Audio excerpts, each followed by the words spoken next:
It's Wake Up Wyoming with Glenn Woods. Monday.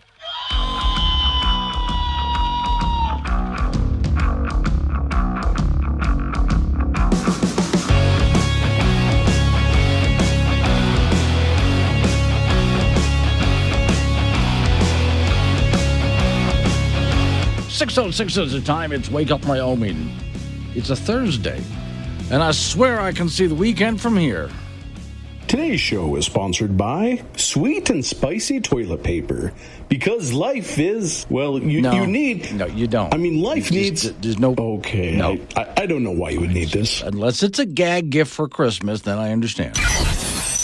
Warning, this show contains reference to guns, liberty, limited government, low taxation, the cult of climate change, free thinking, cigar smoking, short people, rubber chickens, Karen's bureaucracy, liberal buzzwords, tour runs, traffic, toilets, terrible jokes, and more. No apologies will be issued. Guest callers may express any opinion they want without fear of being canceled. Unless you're a loudmouth jerk like Dave, then Glenn will hang up on you.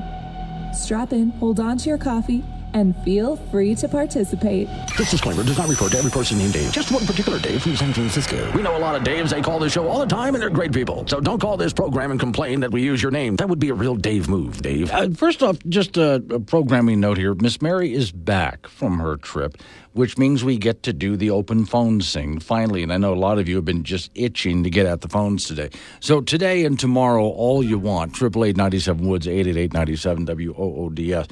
Couple of other things. Sometime this morning, I think it's in late in this program this morning, President Biden will be addressing the nation.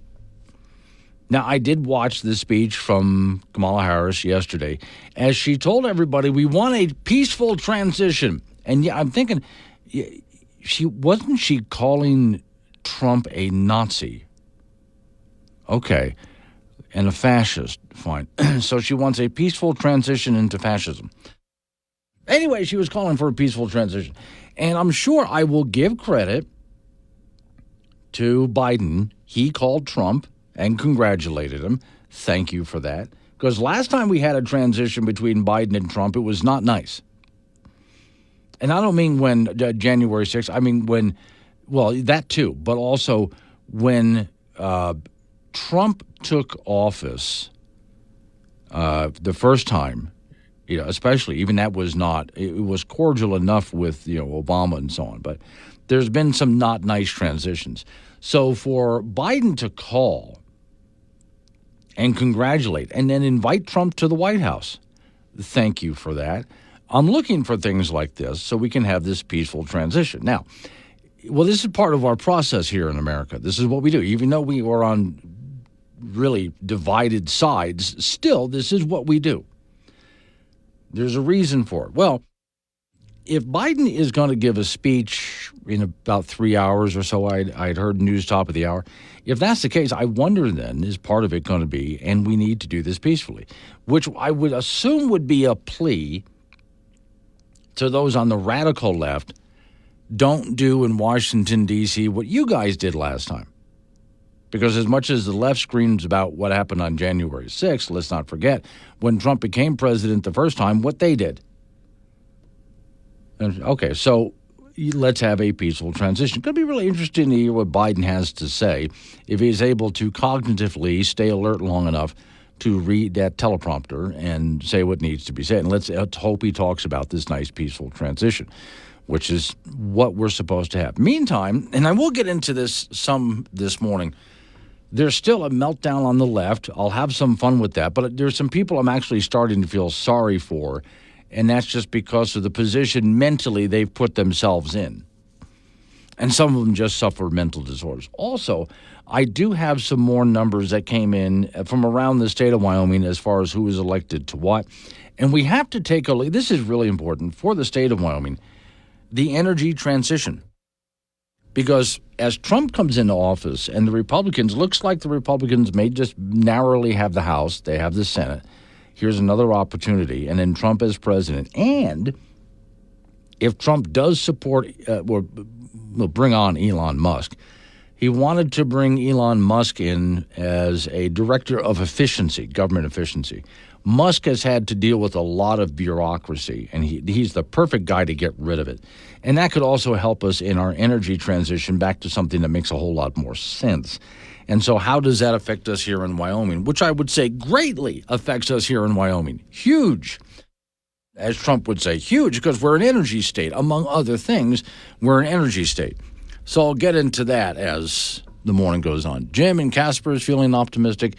Dave from Wheatland, morning, Glenn, saw this floating around, wonder if you could address it. Hang on, let me go ahead and open up that so I can get a better look at what you're talking about. By the way, these people are texting me on the Wake Up Wyoming app.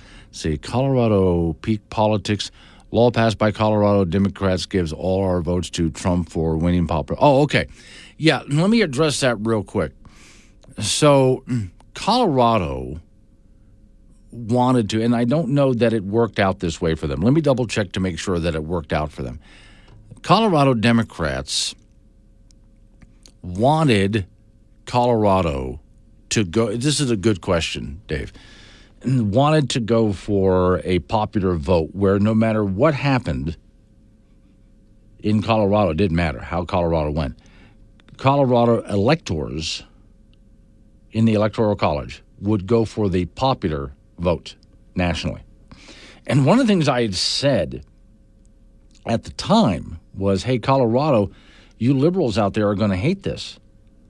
Because a Republican wins the popular vote, especially a Republican you hate, wins the popular vote, that means that all of the Colorado electors go toward that Republican candidate. It doesn't matter how Colorado voted. You're going to really hate this. Now, Colorado liberals could never believe that anybody would, I mean, the nation's not going to go for a conservative. What are they going to do, re-elect Trump? Yes, and by a landslide. So if I have to go back to see, because I know this was bound up in court at the time, so I never did see what was the final outcome of this. But this was something Colorado Democrats wanted passed, that all electors would go for. And I think that it was overturned. Let me go check it out, Dave, because I think that's a really good question. Meantime, while I'm checking that out, let's have some fun. So I came across this headline. Remember I told you guys about all of the liberals out there that said that they, once again, were going to leave the country if Trump was elected. Remember that? Okay. Headline: Google searches for moving to Canada and other countries surged on election night. Are you a liberal who actually said out loud that you would leave the country if a Republican was elected president? I'm serving my ticket to get out of here if he wins. Only because he probably have me deported anyway. If any Republican gets nominated, I'm going to move to Canada with my entire family. I'm sure you meant elected, not nominated. And you're sure Canada really wants you? Now, I know some of you are saying that you'll move to Canada. Please don't. Well, let it never be said that conservatives are not compassionate, because now a free service brought to you by Taxing the American People will help you move today with Move-A-Lib. With Move-A-Lib, we will arrive at your door the moment that the election is settled. Our fleet of Move-A-Lib professionals are anxious to get your sorry butts out of here immediately. Need more than one truck? Oh, for God's sakes, we'll take care of that for you. No problem. Can't afford a plane ticket? We'll put you on a boat. Just name a country and we'll provide all of the documentation to send you there as quickly as possible. Once you leave, you're not welcome back. And please don't let the screen door hit you on the way out. Call today. 1-800-MOVE-A-LIB. That's 1-800-MOVE-A-LIB. Reserve your moving van before November. Okay, Dave, I went ahead and looked it up real quick here. Now, this is how I think this works. This goes to a story that was printed back in 2020, and we'll have to be careful because it's a national public radio story, so heavily biased.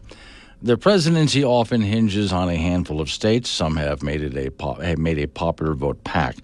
At least a few thousand votes are counted in a handful of states that will determine the outcome of momentous presidential races. The question, again, should we ditch the Electoral College? So on Tuesday, back in 2020, voters in Colorado affirmed their desire to essentially do just that.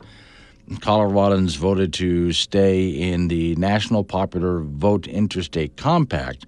The state joined the compact last year, but a repeal effort landed the issue on the 2020 ballot. So what is it exactly? Basically, a contract between states goes into effect if enough states represent a majority of the 207 electors.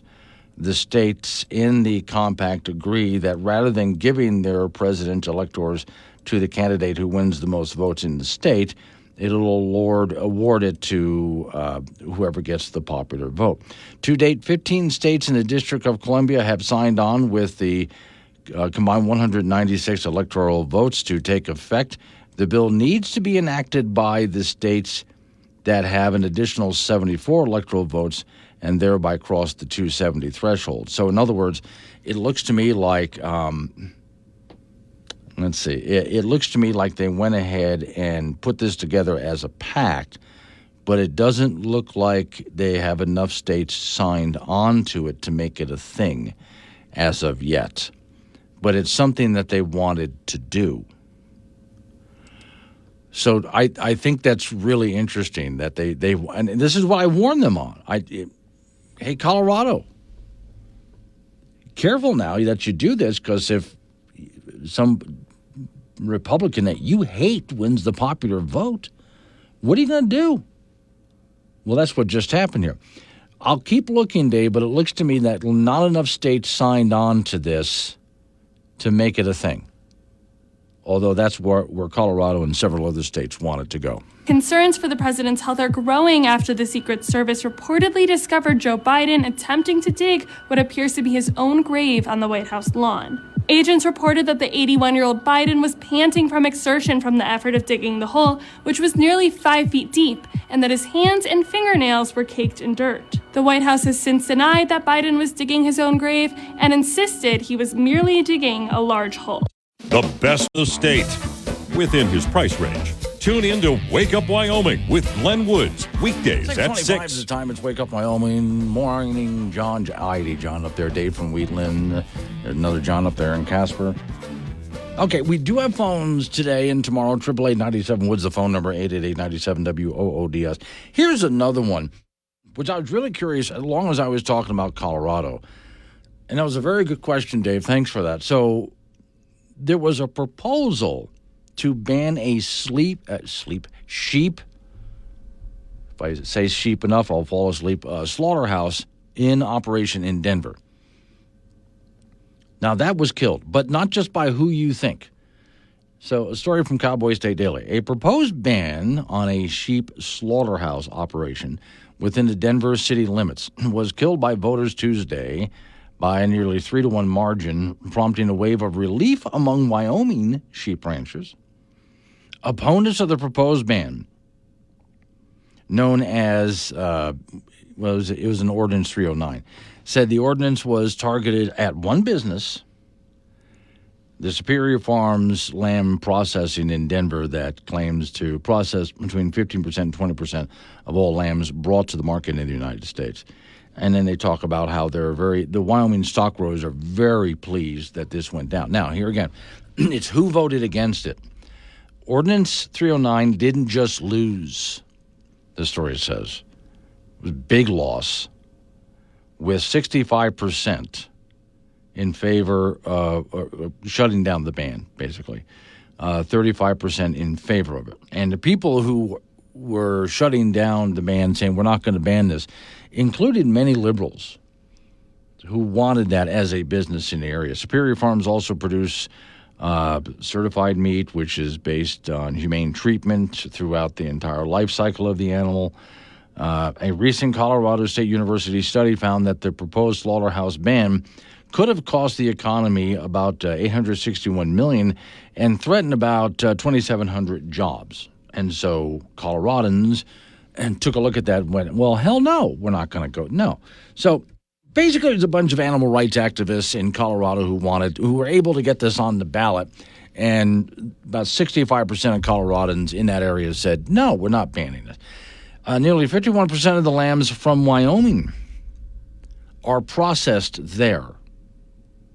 So, quote, it's a big positive for Wyoming sheep producers that it got defeated. Now, my thought was, in the long run, in the short run, it would have definitely hurt, our sheep producers here.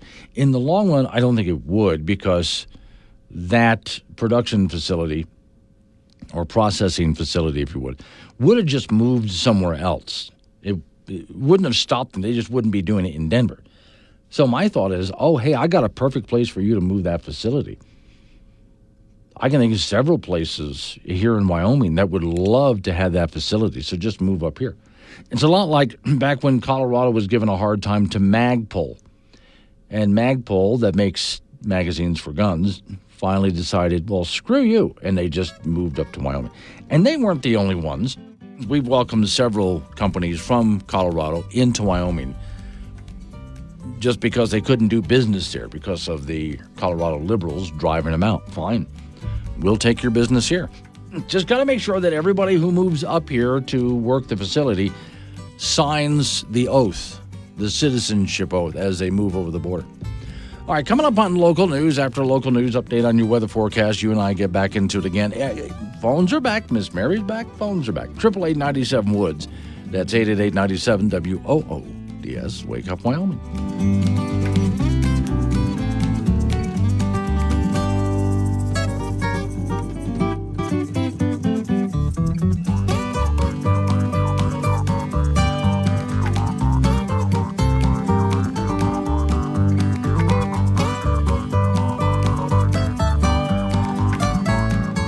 Honestly, he's just happy to be here. Catch Glenn Woods on Wake Up Wyoming, weekdays at 6 on air, on Alexa, and on the Wake Up Wyoming app. 6:36 at time. It's Wake Up Wyoming. Okay, so, boy, there's a lot to unpack over the next couple of days. Hello, Chet and Yoder, Dave and Wheatland, Heidi, John, and Grand Canyon, and John from up in Gillette, and many other people who are Red has joined us as well. And again, phones are open because Miss Mary's back after she went off on a wedding thing and had herself a good time. Then immediately got sick on the way back. But she's here at work, and the phones are open. So 888-97 Woods. Now I'm gonna, as I sometimes do, have to hop around a lot on topics, but there's a lot to unpack here. So let's stick in the state of Wyoming. And there's another story, which I could have written myself, but I'll give them credit for it, from Cowboy State Daily. Leo Wolfson wrote this one. Wyoming election shows spending big doesn't always pay off.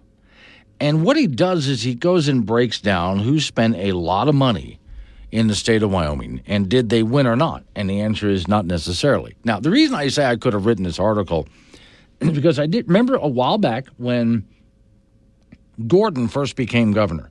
Well, when Gordon actually first got the nomination from the Republican Party and then became governor after that. Now, how did he get that nomination? In that race, there were a lot of Republicans running for the nomination for the governor position, right? 2 billionaires were in that race. There were 2 Wyoming billionaires in that race, and they both lost. So just because you have billions of dollars doesn't mean, and then Gordon wins it. And Gordon, he's fine financially, but he doesn't have billions. So one of many cases that show you just because you have a ton of money doesn't necessarily mean you're going to win the race. And I can show you on the Democrat ticket. Remember when Michael Bloomberg was trying to get the Democrat nomination for president? Bloomberg entered, and right away all the Democrats were nervous because here comes Bloomberg with his billions of dollars. And Bloomberg was out of the race quickly. He spent a lot of money on ads and campaigning and was quickly out. All of that money made no difference whatsoever. So the story says Trump spent $1.4 million in Wyoming since 2023, according to the Federal Election Commission. He didn't have to really spend anything if he wanted to. Harris' campaign, let's see, spent no money directly in Wyoming, although it delivered about $2,500 to the Wyoming Democrat Party. And, of course, she didn't win anything. But let's take a look at the legislative end of this. State Representative Conrad, Republican Mountain View, spent the most money of any legislative race for the general election, mostly because he wasn't on the ballot and was running as a write-in. He spent about $32,231 general election campaign. Assuming all 918 write-in votes cast in the race against the Republican Joe Webb were for him, he spent about $35.11 per vote received. Conrad handily beat Webb, who received 312 votes. Sarah, I like this one. Sarah Burlingame spent the most of any official state legislator candidate, $26,735 for her general election campaign on mailers, TV, digital, radio. Burlingame lost her race to Republican Joe Wasserberger, and Wasserberger didn't spend anywhere near that much money on his race. Burlingame spent about $18.05 per vote out of the votes that she got.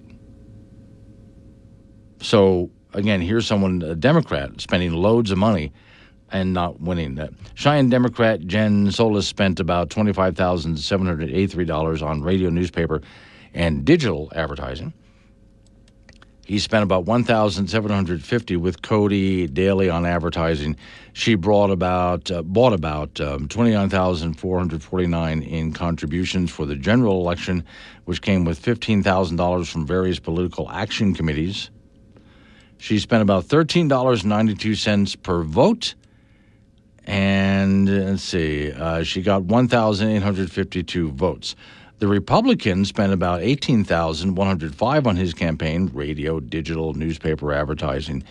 He received about $19,902 from his campaign, including $2,500 from the Cook County Republican Party and $5,000 from the Wyoming Republican Party. Brown spent about $8.87 per vote, and he got 2,039 votes. He wins. So the guy who spent less money won the election. Now, that's not in every single case. He breaks it down more, which I thought is a pretty good article if you want to go through the whole breakdown. He goes race by race, who spent how much money. In some cases, people who spent a lot of money win. In some cases, people who spent a lot of money didn't win. And so how much you spent really has nothing to do with it. It's more like what kind of campaign that you run. See, Big Red is in Hawk Springs. He says, the problem I have run into with these new companies coming into Wyoming is they bring their way of thinking with them. Remember, they're setting up a business. They need to offer flexible. Okay, I get where you're going with this. And I can kid around and say we need to have them sign the Wyoming pledge. But I do think somebody needs to explain to them if they want to bring a business to Wyoming because they're escaping a state like Colorado or California. I am all for that. Let them come to Wyoming, but it also should be explained to them. Remember why you're leaving Colorado. Remember why you're leaving California before you come to Wyoming. Somebody needs to have a little sit down with them. You're fleeing those states for the following reason. Elon Musk gets it. He fled California, and he knows exactly why. 642, Wake Up Wyoming. Wake Up Wyoming with Glenn Woods. Make your voice heard at 888-97-WOODS. This is AM 1030 K2 Radio. Coming up on 649, off to the icebox we go. Frank Gambino waiting by. Frank, talking to a couple of coworkers this morning about coming in. We have now officially reached that time of the year where you get up in the morning to get ready to go for work, and the first thing you do is you start your car and let it run while you get ready. I have a garage. Okay, so yours is just fine in there. Yeah. You never have to do that. No, I used to. Yes. Trust me, I used to. Yeah, I have a friend who I will not mention that his name is John and he lives in Gillette. But he bought a really nice pickup truck. And for a long time, he kept getting out there every morning, going out and starting his truck, then going back inside and showering and getting ready for work. And then one day, after doing this for a couple of years, I think, he accidentally hit a little button on his keychain that started the truck automatically. And he realized he could have just stood there in the living room, started the vehicle, gone and showered and gotten ready for work, and the whole thing would have warmed up. He didn't know it did it automatically. Oh, well, I think part of it, too, is that in some municipalities, it's illegal. Yes. And so how do you explain if it's illegal, yet you can go buy a remote start? Yes. Well, and here's the thing. Those places where it is illegal never enforce it. I was going to say, I wish I had a remote start years ago. Yeah. You know who was the remote starter? Me. Yes. Who went out there? Well, you were also the remote control on the television set and the garage door opener, but that was a long time ago. Yeah. The next vehicle I buy, one of the things I told myself is I want remote start in that thing for that reason. Mm-hmm, absolutely. It just certainly helps. And also, even though I am going to go over there and brush off the snow and get rid of the ice, it makes it a whole lot easier if the vehicle is warmed up already. Turn that defrost on. Ever see these folks? They clear stuff on the windshield just enough to see. To see out, yes. It's kind of like a submarine. Yes, it is. Kind of is. If they had sonar, they would be a lot safer driving to work. All righty. The state high school volleyball tournament begins this afternoon at the Ford Center in Casper. The first matches will be at 1 p.m. And in 4A, Kelly Walsh is the number 1 seed from the West at 29-3, and they will take on Cheyenne East at 1 p.m. The number 1 seed from the East is the defending champion. That's the Laramie Plainsmen. They're 30-1 on the year. They'll take on the Trot at 6 p.m. In the other 4A matches, Thunder Basin, a good team, will take on Star Valley at 2:30, and Green River will meet Sheridan at 4:30. In 3A, the defending champion Mountain View did not qualify for the state tournament this year, so it looks to be a battle between the two number 1 seeds, Cody and Douglas. Cody will play Rawlins at 1 p.m. today. Cody comes in at 27-5, and Douglas is the number 1 seed from the East at 32-4. They will meet Lovell at 6:30. Wheatland has a good team, and Powell has a good team. Wheatland will play Pinedale today at 2:30, and Powell will take on Torrington at 4:30. And Pinedale and Torrington both won over 20 matches this year. Coming up in Class 2A is be a pretty interesting deal here. Bighorn and Tongue River look to be the 1-2 teams here. Bighorn is the number 1 seed from the East at 22-9. They'll take on Big Piney at 6 p.m. tonight. And Tongue River, a 2 seed at 24-4. They will take on Shoshone at 2:30. Rocky Mountain is the number 1 seed from the West. They'll meet Sundance at 1 p.m. And Thermopolis will take on Pine Bluffs at 4:30. And Pine Bluffs with a 20-win season. They won 23 matches this year. And finally in 1A for the state volleyball tournament, and it's Little Snake River and Lusk will start things off at 1 this afternoon. Defending champion Cokeville will take on Lingo Fort Laramie at 4:30, and Upton will take on Encampment at 2:30, and then Southeast, the number 1 seed, will meet Riverside. All 8 of these teams won more than 20 or more matches this season. Been very, very competitive in 1A. So we have high school volleyball all day today, the Ford Center all day tomorrow, and the championship matches will be on Saturday. In the region junior college ranks in the Region 9 tournament in Cheyenne, LCCC, a number 4 seed, beat the number 1 seed, a number 1 seed, NJC in 5 sets, 15-25, 18-25, and then they won the last 3, 25-20, 25-22, 15-13. So LCCC will take on Western Wyoming in a winner's bracket game this afternoon at 4:30. Cheyenne, Eastern Wyoming, a number 1 seed, also qualified with a win yesterday, and they will take on Central Wyoming at 7:30. That's a double elimination tournament that will go on for the rest of the week. And if you wanted to get a hotel room in Casper this weekend, just forget it. It's not so bad because there are some teams that are just going to do it here and back. Oh, okay. Douglas doesn't need a hotel room. Okay. They'll come, play, leave, back. Yes. And Frank has a spare bedroom, so for the right price. Oh, well. Yeah. Bring beer. Yeah, sure. Yeah. It's Wake Up Wyoming.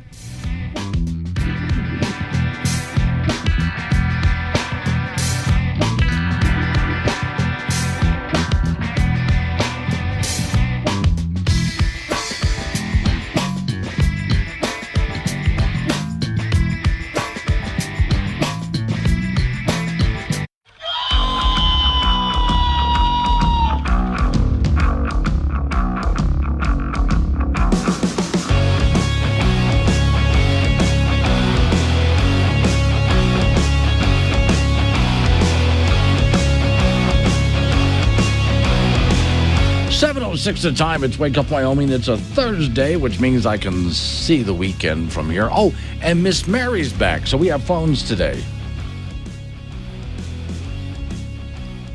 Hang on a second here. I hate when that happens. Let me reset this over here. See, hang on, just stop the music. I hate it when I do these really cool lead-ins, and then I click a switch over here, and something doesn't happen. Then I got to go back up and do it all over again. All right, anyway. Today's show is sponsored by Sweet and Spicy Toilet Paper. Because life is, you need... life needs... No. Okay, I don't know why you would need this. The only reason is as a gag gift, and Christmas is coming up. So, especially for people at the office, a great gag gift. Warning, this show contains reference to guns, liberty, limited government, low taxation, the cult of climate change, free thinking, cigar smoking, short people, rubber chickens, Karen's bureaucracy, liberal buzzwords, tour runs, traffic, toilets, terrible jokes, and more. No apologies will be issued. Guest callers may express any opinion they want without fear of being canceled. Unless you're a loudmouth jerk like Dave, then Glenn will hang up on you. Strap in, hold on to your coffee, and feel free to participate. This disclaimer does not refer to every person named Dave, just one particular Dave from San Francisco. We know a lot of Daves. They call this show all the time, and they're great people. So don't call this program and complain that we use your name. That would be a real Dave move, Dave. Still a lot to unpack from the elections, which will do that. It is open phones. Miss Mary is back. I have the phones back. So 888-97-WOODS. That's 888-97-WOODS. Oh, and I will spend some time a little bit later on this morning. We have to look into this. So with Trump getting into office, and I know we have a majority in the Senate, and a good majority, too, U.S. Senate, but what about the House of Representatives? We'll see. Could be a slim majority. But an opportunity for Trump finally to start making some sense out of our energy industry, which would greatly change what we're doing here in Wyoming, including not just wind and solar, but carbon sequestration and all sorts of nonsense like that. So we'll get into that a little bit later on this morning. In the meantime, let's take a look at some election news. This just in, Donald J. Trump has won the election. America has spoken. In a landslide victory, President Trump has been declared the victor in the 2024 presidential election, and many believe America has been unburdened by what could have been. Trump defeated his principal opponent, fraud, and also defeated his secondary opponent, Kamala Harris. We at the media are in full meltdown mode here because it appears as though the corrupt system has been overpowered by the will of the people. Our condolences to the deep state. And you'll have to excuse me if I look a little tired. I spent all day yesterday in Pennsylvania unplugging voting machines. Trump still somehow won the damn state. Trump's victory is perhaps the greatest comeback story of all time. After being deplatformed from all social media platforms in January 2021, he was raided by the FBI, arrested, indicted, charged, convicted of felonies, and shot. Yet, he came out the victor. So what does Trump's victory mean for America? Well, unfortunately, it means the border will become a border again, inflation will reduce, the economy will improve, crime will reduce, and the globalist agenda will get pissed on. It also means that the Ukraine war will be ending, and some of the American tax dollars will start going to America. Weird. Sorry for the little wrinkle in your plans, BlackRock. Yet people everywhere are wondering, how did Kamala lose so impressively?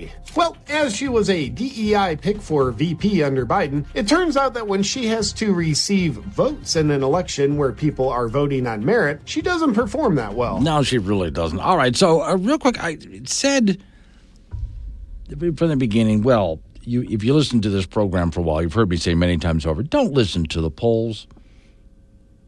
Polls are nonsense, and this proves it.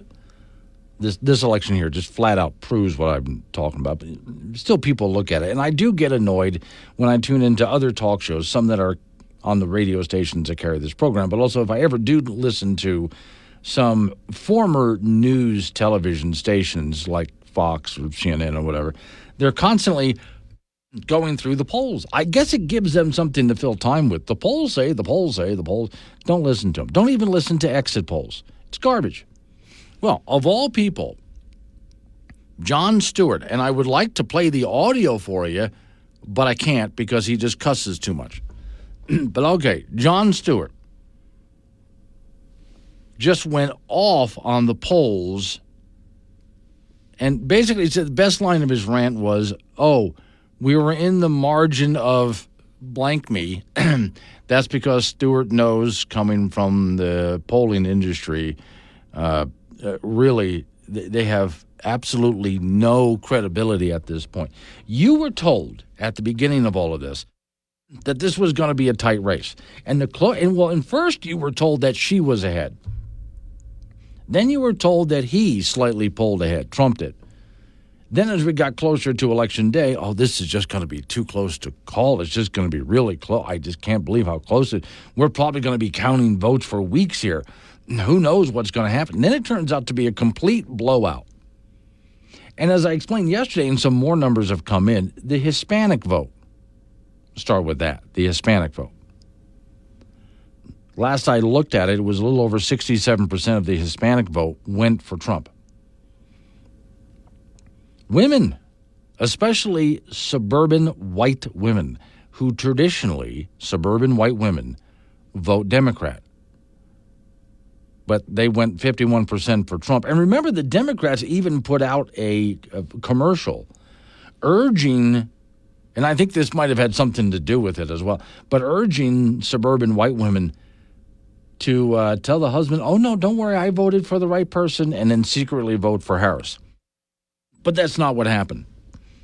Other minorities, the black vote, still went for the Democrat, but a huge chunk of it, more than ever before, went for Trump. And many other minority groups. I'm still waiting to see what the union vote does. But here we go back to watching just a little bit of it. I just watched a little bit of Jon Stewart. And I don't have to watch the television program. I just go and people pull clips from it, so I get to see what's going on there. And Jon Stewart, a very liberal guy, is looking at the poll numbers and saying to the pollsters, "Oh, what is wrong with you people?" And he just flat out doesn't trust them anymore. Now, the story I have in front of me says pollsters will fire back by claiming their results came within the margin of error. Well, not really, they didn't, but okay. And there's a misconception to observers, the story says. To use an example, New York Post national poll found Donald Trump and Harris tied 49-49.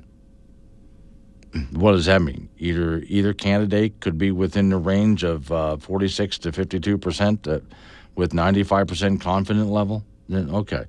Let me see. Well, no, their numbers are even. Their margin of error is actually a pretty wide margin of error. So that's not really useful to us, is it? So if you would, and I know everybody wants to know who's going to win. Just from now on, ignore the polls, even the exit polls. Everybody wants to know who's going to win, but just don't. Okay, now, there was one, this surprised me, but it's just perfect. There was one place where you could go to find out who was going to win that had it right. If you went to Vegas and you were betting on who was going to win and by how much, they got it right. Now, one, Polymarket. I don't know a whole lot about this. I don't do this, kind of betting stuff, but yeah, I think it's an online gambling thing. Okay. And they were giving odds as to who was going to win. And Polymarket, people were not just the numbers they laid out, the odds they laid out, but how people were betting. And those people got this election absolutely right, exactly right. So if you want to know who's going to win the next big election, I guess what you do is you go to Vegas and see how people are laying their money down, because those are the people who nailed it, of all people. Morning, Greg. Greg is from Cheyenne. Let's see, Glenn, I'm guessing that Miss Mary's first words to you were something like, "What the hell did y'all do?" She usually, yes, and that's sort of a daily thing. Milo, morning, Milo, he's from Fort Danger. So letting illegals in the country would have backfired on them if they had voted? That's a great question. I want to know. Because when I said Hispanics in large numbers voted for Trump, realize a lot of those, not all, but a lot of the people that I'm talking about, not just Hispanics, think about it this way, Milo. a lot of the people who immigrated to this country legally did not like the influx of illegal immigration. And so they wanted to get rid of the Democrats and vote for somebody who would start enforcing our border laws once again, our immigration laws. So not just Hispanics, but, legal immigrants have had about enough of illegal immigration. 7:17 is the time. Wake up, Wyoming. When you need to know quicker than the morning paper or the 5 o'clock news, you need Wake Up Wyoming with Glenn Woods. Mornings on K2 Radio. 7:22 is the time. It's Wake Up Wyoming. I'm going to do, if you don't mind, one more thing on polls, because I think this is a good illustration of it, and then I'll get on to some other topics with you. So oftentimes, news media outlets take a look at what's happening in Iowa as we're heading toward a presidential race, because for the longest time, whatever Iowa did, it was a good reflection of what was going to happen nationally. It just seemed to be the case. However Iowa voted, the nation seemed to vote in a very similar way. So there seemed to be a good metric, which I always thought was dumb, but okay. That's what they said. So there's this one gentleman reviewing the data to determine why Des Moines Register, an Iowa poll, just released just days before the election, produced results so far out of line with what actually happened. The poll showed a 7-point shift from President Trump to Harris from September, when he had a 4-point lead over Harris, 47 to 43. The same survey, the Des Moines Register, released a poll on Saturday before the election that had Harris up 47 to 44 for Trump, in a state Trump had carried easily in 2016 and 2020. It was considered a swing state. So, they conducted a poll and declared Harris clearly had leaped ahead into the lead. Now, this is why there was a freak out with much of the media. The same people, by the way, who took a look at the economic numbers, and why is everybody saying the economy is lousy with inflation and unemployment and et cetera? The economy clearly is great. Well, the economic numbers that you have in front of you are crap. These are people who are broadcasting, in many cases, from New York City. They love that Times Square, view in the background, right? So there they are, living large in New York City. And they're looking at numbers that's supposed to show what's happening across the nation. And what they're not doing is going out across the nation. The numbers they have are garbage. So much of the media took these poll numbers as gospel, showing that Harris was in the lead. MSNBC, CNN, ABC, The View, which, by the way, in case you hadn't seen, I watched yesterday, part of The View. Those women need therapy. The next guest they have on The View needs to be Dr. Phil. But anyway, even the story says it didn't necessarily mean Harris would win Iowa given the poll average, but they did have nationally a massive spread showing that she was in the lead. Here's a quote: "If this is accurate, and if anybody is accurate, it's likely to be this poll from Iowa. It's accurate. It implies that Harris might be winning." On The View, panelists, they say, well, this poll is always right. It's incredibly solid. Even CNN said that. That's why these people were saying ahead of time, well, they're going to win. Harris has this. This is the poll that they were looking at. Trump supporters, the story said, were quick to point out the poll was inaccurate. Congrats to Donald Trump and J.D. Vance's victory after years under Kamala, et cetera, et cetera.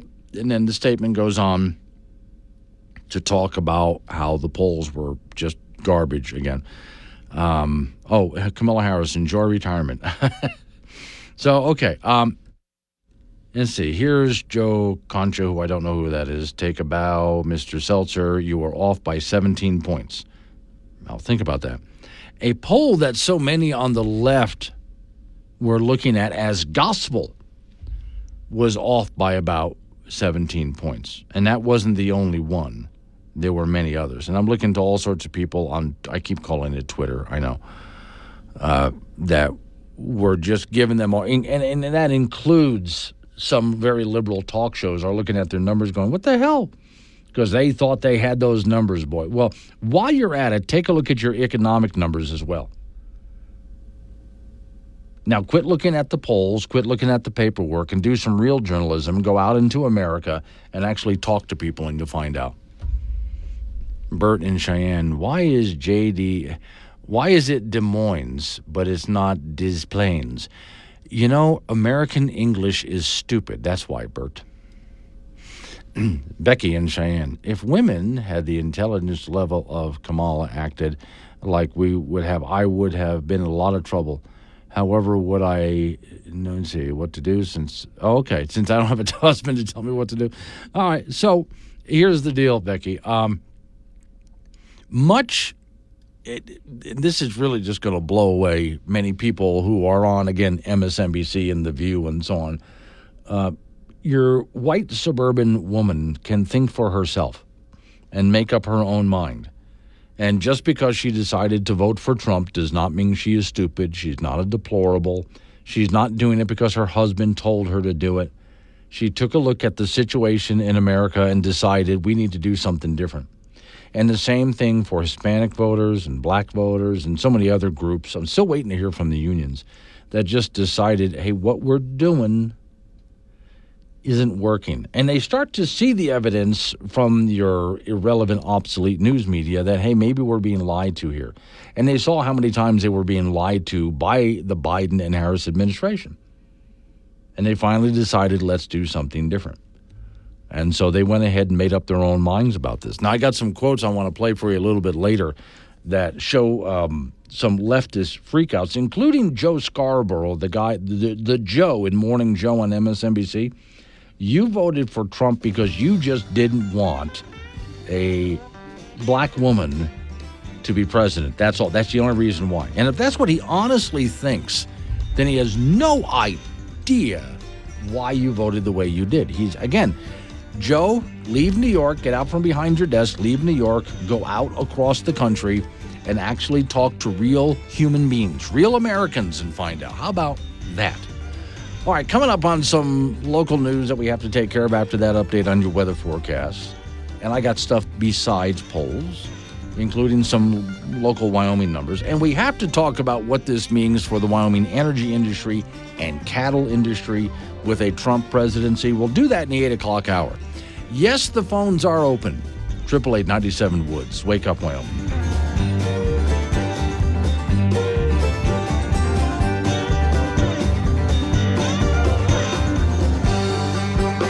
Monday. News and weather together at the top and bottom of every hour. This is Wake Up Wyoming with Glenn Woods on AM 1030 K2 Radio. 7:36 the time. It's Wake Up Wyoming. So Hollywood is in Laramie. I love saying that. Just sounds funny. He says, despite the obvious landslide, you can bet that the Democrats will not stop trying to overturn the clear will of the people. We're not done yet unless we make it through Inauguration Day, and even then there'll be likely more assassination attempts. And I have a bet going on how long until they try to impeach him. I'm convinced articles of impeachment will pop up before he's even inaugurated. But okay, there's a lot of people out there who are worried, and I get it. I completely get it. I've heard all sorts of theories, a lot of different theories as to what they could do before election time. All theories, I understand. Don't bring yourself into a state of panic over this. I mean, don't overthink it. Relax, enjoy the victory. Okay, unless something pops up, you're good. We're good. We're okay. Now, here's something that'll put a smile on your face. I hadn't thought about this, but then I saw several news stories pop up to make this point. It's just going to put a smile on your face, okay? So, here comes all of the electoral votes in. Because as you know, we've had the popular vote. That picks the electors. And then the Electoral College goes in, and that's when the real election happens as they cast their ballots at a convention, right? And then that result from the Electoral College goes to the Senate, where the Senate, the U.S. Senate, certifies the election results. And the person who certifies the election results and bangs the gavel is the Vice President of the United States. Hang on, listen to this. Vice President Kamala Harris will certify her own defeat on January 6, 2025. Yes. It will be the culmination of a stinging loss and whirlwind campaign that started when President Biden dropped out of the race in July. Okay, and then it goes through all the details, but you get the idea there. I hadn't thought about that. Somebody mentioned it to me, then I saw all sorts of news stories pop up about it. I thought, oh, that's right. That's going to really suck. That's really going to be hard for her. She's going to have to go up there and, go through the motions as they do. It's very ceremonial, and certify the election and bang the gavel, thereby certifying her own defeat. It would have been interesting. Now, let's just, for the fun of it, don't scream. What if she had won? What do they do then? Do they get somebody else to certify the election? I'm sure that's how it would have to work. I'm not sure. Is there any way she can bow out of this? I don't know. Can she just turn and say, I would really rather not do this, and then go do something and let somebody else certify the election? I don't know. But as it stands right now, it's the vice president who presides over certifying the election. So that's her. And she's going to have to go in and do her job. And that is going to be, again, talk about a meltdown kind of a moment, something somebody really doesn't want to do, especially because she's got to certify the election results for a Nazi. Well, that's who she said. Don't look at me. That's who she said. The guy's a fascist. He's a Nazi. And he's president of the United States. Bang the gavel,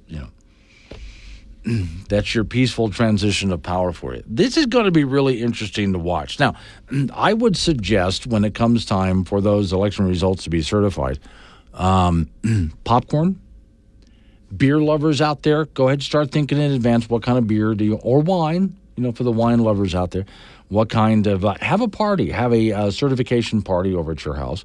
And bring your friends over there, just so you can watch Harris do this. For those of you who want that kind of revenge and you revel in stuff like this is a television moment for you. Make sure you record it on your DVR or whatever device you record it on so you can watch it again and again. And you'll be able to zoom in on it and watch her eyebrow and her lip twitch, kind of like an Elvis twitch as she goes to do this, because that's basically what's going to happen. And then afterwards, she goes off and to do what? What does she do after this? I know what you're saying. She gets a job at McDonald's. I know. I've seen the memes all over the internet. But you got to wonder, what does she do after this? I would say she would be perfect working at McDonald's. Well, no, she would be, at some point she would be fired. But anyway, you get the idea. So she's going to have to go off and try to figure out what to do with her life after this. And there's going to be a book deal. At some point, Harris is going to have to write a book about her whole ordeal running for president of the United States and all of that kind of stuff, too. And that, if you're thinking, I don't know, who would want to read that? Entertainment quality. I mean, it'll be in the fiction section of the bookstore. And it'll be pure entertainment quality as someone has one last attempt trying to gaslight the hell out of you. There you go. 7:42, I'll get Don Day on the line. Wake up, Wyoming. Like a strong cup of coffee in the morning. Tasteless, but it'll get you through the day. Wake Up Wyoming with Glenn Woods.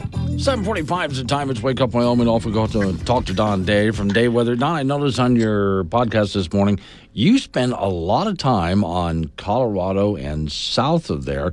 That's going to keep our attention for the next few days.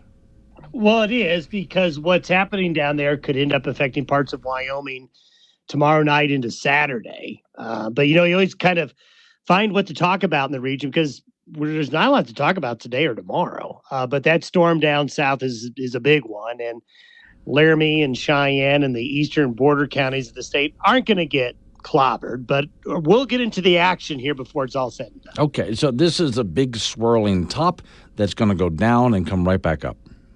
Yeah, I'm calling it a boomerang because it's the same storm that dropped quite a bit of snow in parts of Colorado, and a little bit of light snow got up into southeastern Wyoming. It's the same storm. It hit that area. It's gone south, but now it's going to rebound and bounce back north again. So it's going to hit the same areas twice. You don't see a storm do that very often. Okay. Now, in the meantime, I was just taking a look at the weather forecast for, just a good part of this season up until the first of the year, just what people are projecting now. And as you've said a couple of times, as far as this kind of a temperature, get used to it. If we have a day in the 50s, that's going to be a nice warm day. It will be. And a lot of times during the winter, even a cold winter, having days in the 40s and lower 50s is not unheard of at all, right. And that'll happen. But it is going to stay busy. I mean, we're going to have a fairly quiet stretch of weather, even with this storm affecting some areas. But as we get into Monday night and Tuesday, a pretty strong cold front will come through, and we just see systems keeping on coming through every 3 or 4 days or so. And I think that'll take us right into December. And eventually, one thing we haven't seen yet. We haven't seen a true Arctic front yet. Right. Eventually, that's going to happen. Okay. And it seems to me, you weather forecasters, it's not going to be like we had a couple of years ago when we were just pummeled by snow, but it's not going to be like last year, which was kind of mild. It's just going to be, to me, it looks like an average winter coming. Well, it does. It's certainly going to be colder and more snowy than last winter, although... the jury's still out on the snow. I think, remind folks that past 5 days we have a hard time. So, the seasonal forecasts are helpful, but they're trying to get exactness from it is hard to do still. But when I do look up at what's happening up north of us, I mean way up north, past Canada, there's a lot of low-pressure systems circulating, and it seems to me like they go round and round, and every so often one of them breaks off and comes on down. That's right. And when one breaks off coming out of the Northwest Territories or the Arctic Circle area, that's when it's Katie bar the door. Yeah. All right. We'll wait for that. Thank you, Don. Don Dave from Day Weather. Well, just trying to squeeze out of him a little bit of an advanced forecast. Folks down in Colorado really have to watch out for this snow event. And in the southern part of Wyoming, you'll be on the edge of that. The rest of us, though, off we go to the icebox where Frank Gambino is waiting by. When, Frank, do you take off to go watch volleyball? Right this afternoon. Okay, so after the show here. Well, it's the first match is at 1. 1. Oh, okay. Then I'll be there till about 7:30. Right. Come back and work on some photos for Wild Preps. Right. If I'm out of here by 10 o'clock, that'd be nice. Uh-huh. And then we'll repeat. Okay. On Saturday and Friday and Saturday. Yeah. On Friday, do you have to take off early to go do that? No. Okay. All right. Just making sure. As far as I know. As far as you know, anyway. Okay. Yeah. Now, you mentioned Wild Prep. I want to get everybody on board with that. So if you don't, that's an app. You can download. It's an app. It's a free. website. It's a Facebook page. It's a Twitter page. It's a Instagram page. Are we missing anything? No, and while Frank is running around getting pictures and stories of this big volleyball match, which involves the whole state here, you can donate your pictures, folks. Absolutely. Come on, we'll take them all. Yeah. They're probably better than mine. Guarantee you they're better than Frank. So go ahead and just, if you got family there, if you're watching the game, and you got some great pictures of your kids, that's fine. Just go ahead and send them to Wild Preps. And like you said, there's that website, but there's also an app you can download. Yeah, and you can submit photos right through the app. Yeah. It's a piece of cake. Okay. We'll take them all. And that also goes to what I like to do. I follow Wild Preps, and at the end of the year, I like to take the best of pictures. I mean, the really outrageous. You saw what I did last year. Oh, yeah. Really outrageous pictures like, oh, my God, how did that happen?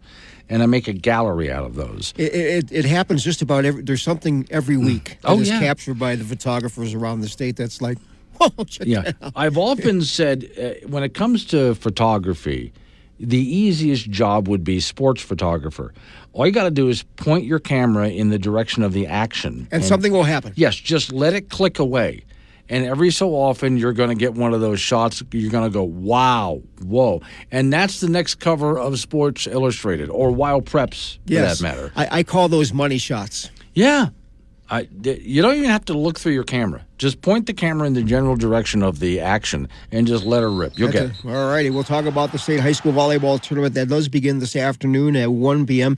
at the Ford Center in Casper. The defending champion is Laramie. They're the number one seed from the East. They have a record of 30-1. They will meet in Natrona tonight at 6 p.m. in the first round. The number one seed from the West is Kelly Walsh, and they are 29-3. They'll meet Cheyenne East at 1 p.m. in that opening round. Also, Thunder Basin's a pretty good team in 4A too. They entertain Star Valley at 2:30, and Green River will take on Sheridan at 4:30. Both of those teams won 20 matches this past season. Thunder Basin won 23. In 3A, Mountain View is the defending champion. They did not qualify for state this year, and the two number one seeds are the two favorites, and that would be Cody and Douglas. Cody at 27-5 will meet Rollins at 1 p.m. this afternoon in the opening round. Douglas at 32-4 takes on Lovell at 6:30 p.m. However, there are all 8 of these teams, 7 of 8, have won more than 20 matches this year. Wheatland at 26-7 plays 21-13 Pinedale at 2:30. That should be really interesting. Another one would be interesting is 26-7 Powell taking on 21-14 Torrington. In 2A, Bighorn is defending champion. They're 22-9. They're the number one seed from the East, and they will take on Big Piney at 6 p.m. tonight. The other number one seed in 2A is Rocky Mountain, and they're 16-14. They'll take on Sundance at 1 p.m. Tongue River is a state championship contender in 2A. They're 24-4. They'll meet Shoshone at 2:30 this afternoon, and Thermopolis at 14-16 will take on Pine Bluffs, and Pine comes in at 23-7. That is a 4:30 match. In 1A, Cokeville is the defending state champions in this classification, and they're ready to. 1A is very, very, very competitive. All 8 teams have won 20 or more matches this year. Starting out, Little Snake River at 29-4 will take on Lusk at 1 p.m. Upton at 23-9 will take on 21-9 Encampment. Lusk, by the way, is 21-15. Cokeville, defending champions, they're the 2 seed from the West at 21-10, and we'll take on Lingle, who's the number 3 seed at 23-7, and the number 1 seed from the East in 1A is 26-4 Southeast, and they'll take on Riverside at 6 p.m. The semifinal round and consolation play will be tomorrow, and the championship matches will be on Saturday at the Ford Center. In junior college volleyball, LCCC defeated NJC in the first round of the Region 9 tournament in Cheyenne. LCCC was the number 1 seed. They lost the first 2 sets and won the next 3. So they advanced to in the winners bracket to take on Western Wyoming at 4:30 this afternoon. Also in the winners bracket, Central Wyoming from Riverton will take on Eastern Wyoming from Torrington at 7:30. EWC is a number 1 seed in that tournament too. So that's it in sports. So I wasn't paying attention. I kept talking about volleyball here, but Wild Preps does have a lot on swim titles. Swimming, big. Yeah, the girls swimming championships will be in Cheyenne this weekend. Okay. And we have football playoffs. Wow. In the semifinal round in all 5 classifications. Yeah. You name it. All of this happening. is going on at the same time. Yes. Okay. Yes. Good luck, Frank. Thank you. We'll need it. I appreciate it. Yeah. Coming up on some, we've got a lot to do. Coming up on some local business we have to take care of. We're going to roll into news time after that national local update on the weather forecast. Oh, Miss Mary is back. Thank you to those who called and welcomed her back from her little time off. And that means open phones. So 888-97-WOODS. It doesn't matter what I'm talking about. You can interrupt me. 888-97-WOODS. It's Wake Up Wyoming.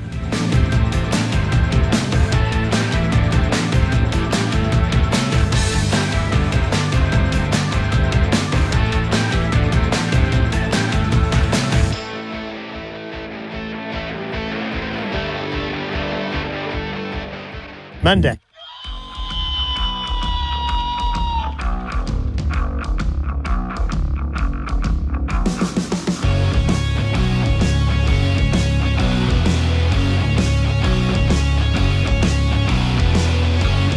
.06 the time. It's Wake Up Wyoming. It is a Thursday, and I swear I can see the weekend from here. Today's show is sponsored by Sweet and Spicy Toilet Paper.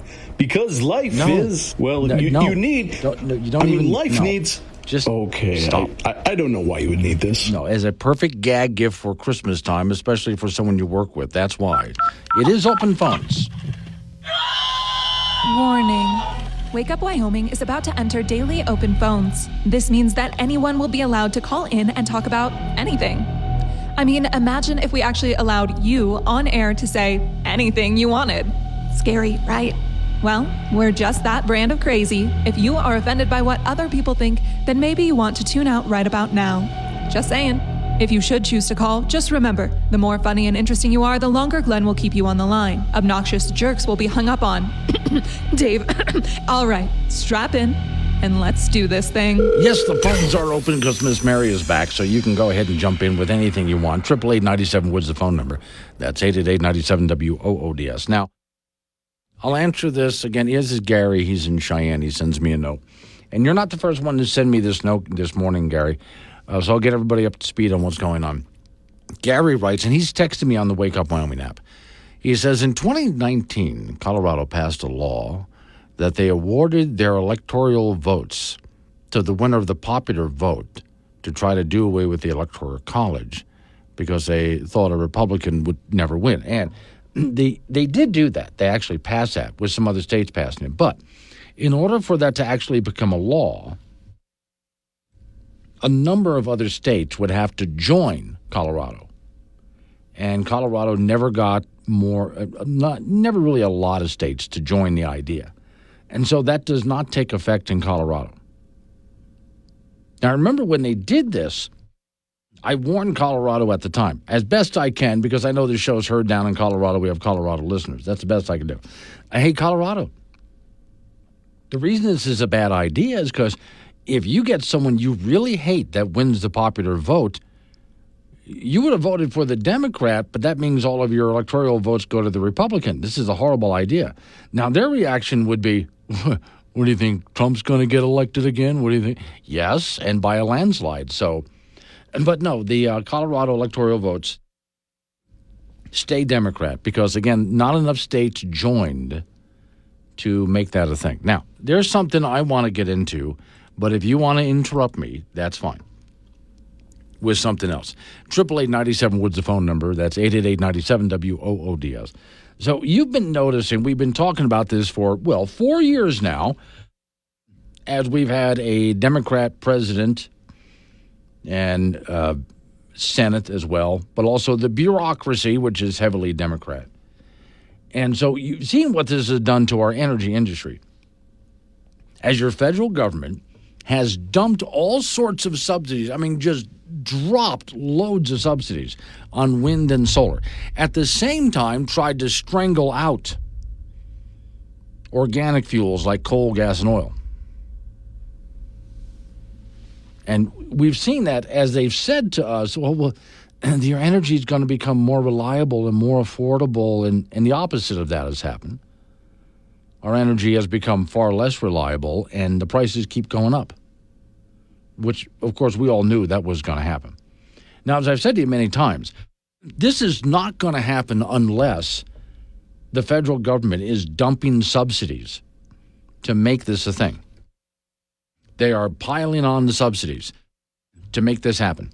Even when it came to getting more electric charging stations in Wyoming, that was not going to happen because there's really not a lot of profit in it, really.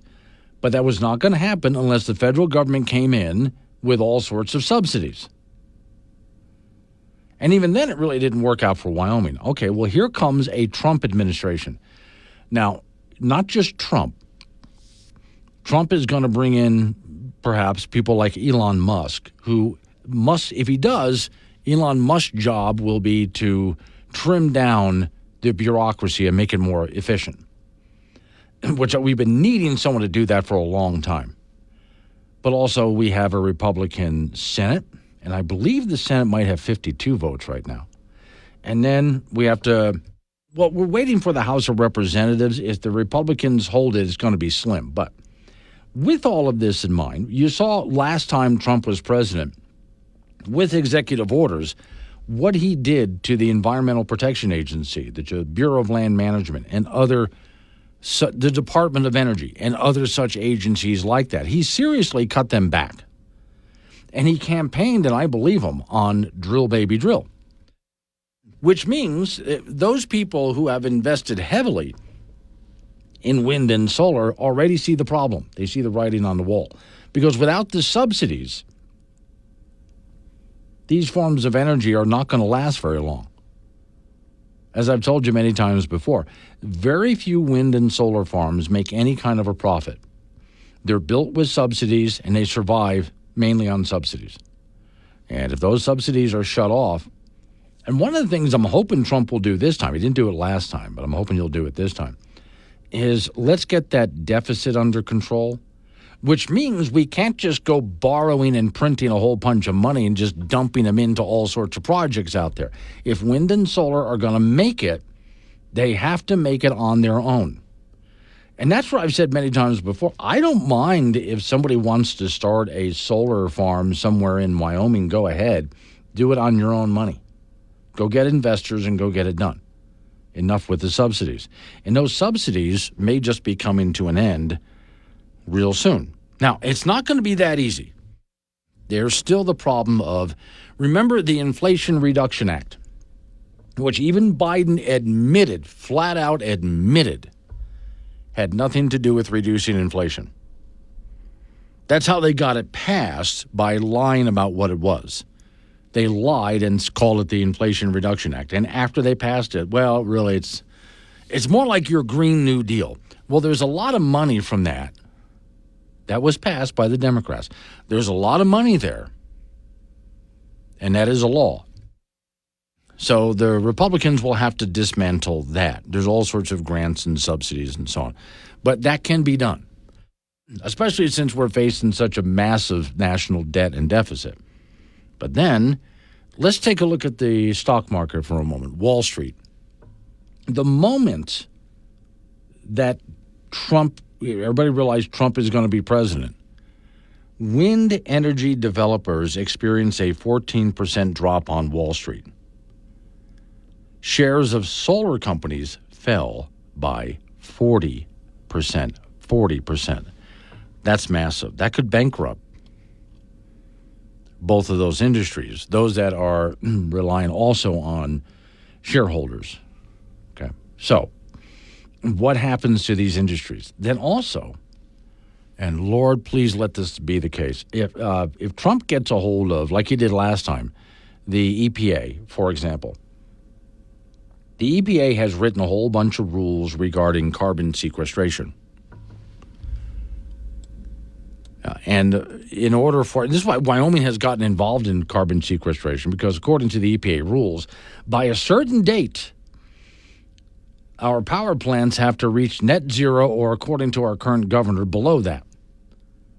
And so that's where they got into all this carbon sequestration nonsense. Well, imagine Trump turns the page on that, or closes the book on it. Let's put it that way. And all of the subsidies for that dry up as well. Which would be a good thing, because that means we're going to save a lot of money. Your electric bill doesn't have to skyrocket like it was already been doing, and is going to go up even higher. We get rid of carbon sequestration. We get rid of subsidies for wind and solar, especially demanding. Did you know this? If a power company owns a coal power plant, they have to have a certain number of wind and solar farms out there as well. That's part of what your government forces them to do. Imagine putting an end to that. All right, so those things could happen. That's what a lot of people in these industries are worried about. I'm hopeful that it does happen. Now, every time I read an article about what I'm telling you right now, they always say, well, this is going to cost so many jobs because all of these people that work in these industries, it's going to cost, yeah, okay, true, but that would mean a resurgence of natural gas and oil and coal, which would mean jobs would be added back into those sectors. So are we really losing anything here? Hang on, I got more on this. Welcome to Woke Radio WOK. Let's look at today's calendar and see what we're offended by. Or you can go outside and play it by ear. Just make sure everybody feels as miserable as you.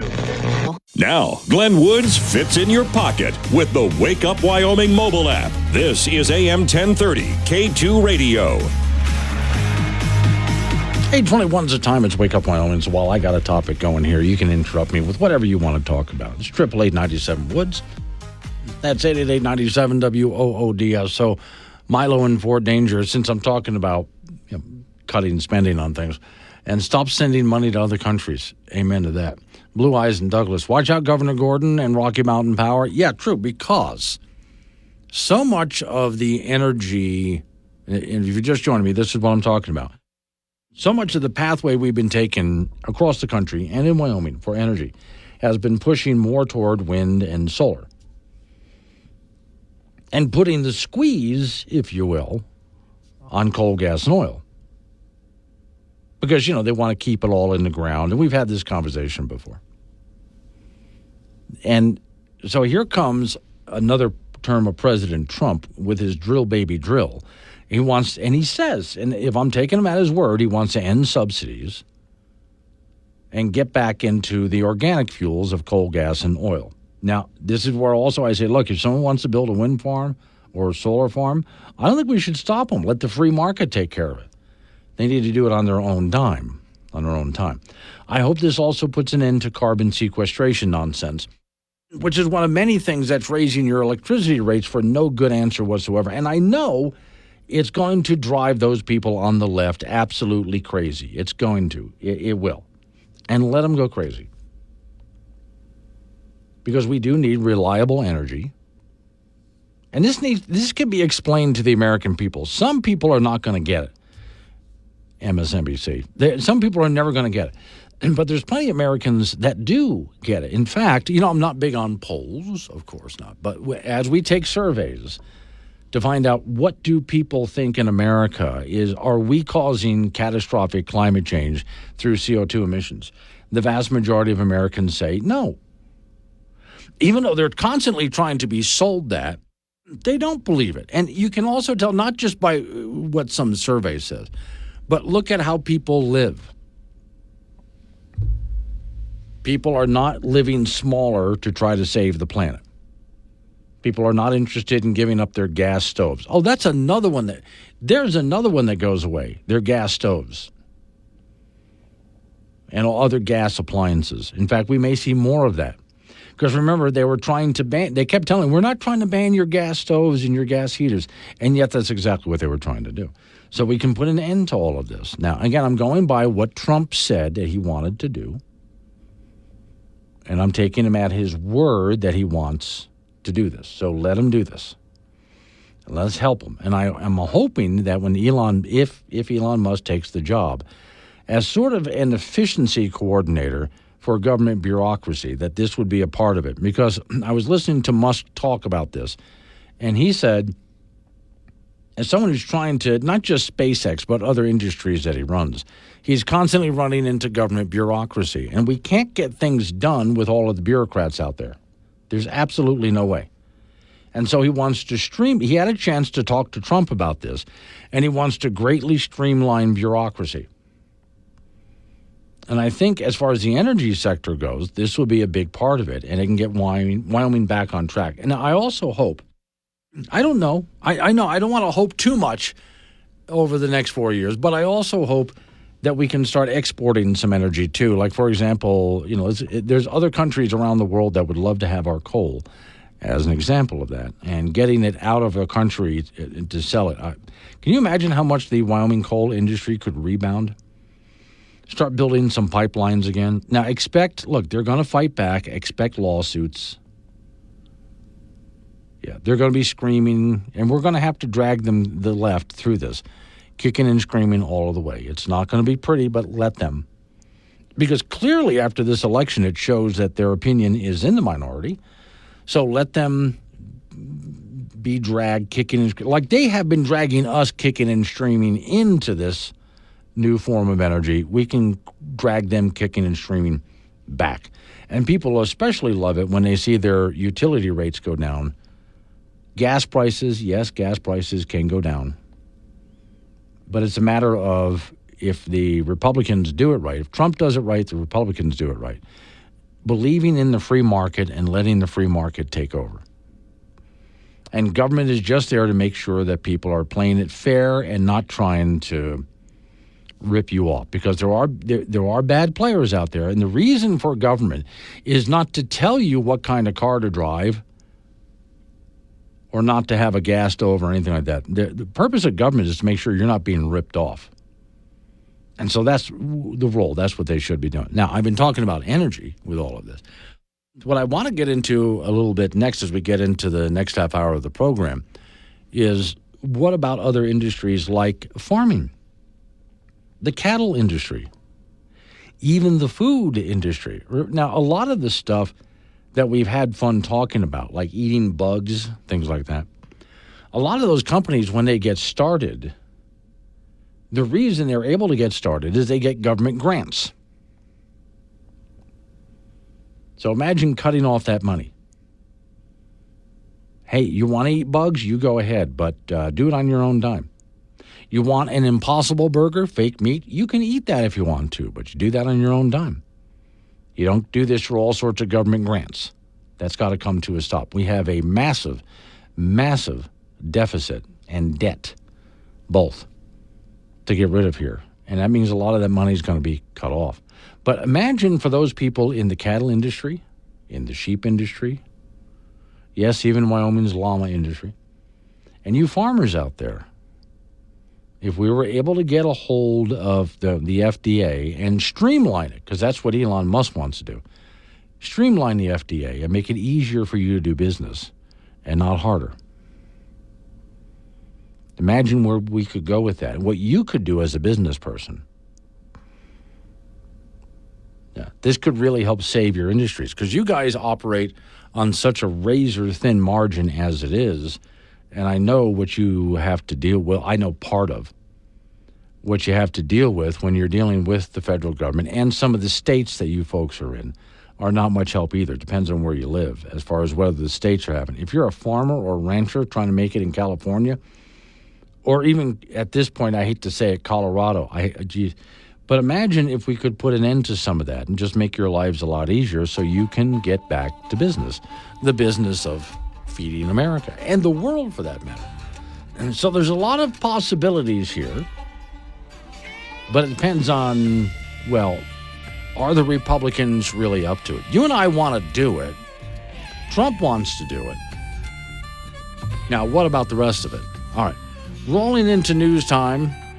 After a news time update on your weather forecast, then you and I get back into it again. And I'll talk about cattle and other industries like that in Wyoming and out west and what we need to do to free you guys up. And the possibility is there. Plus your phone calls, because it is open phones. So 888-97-WOODS, 888-97-WOODS. It's Wake Up Wyoming.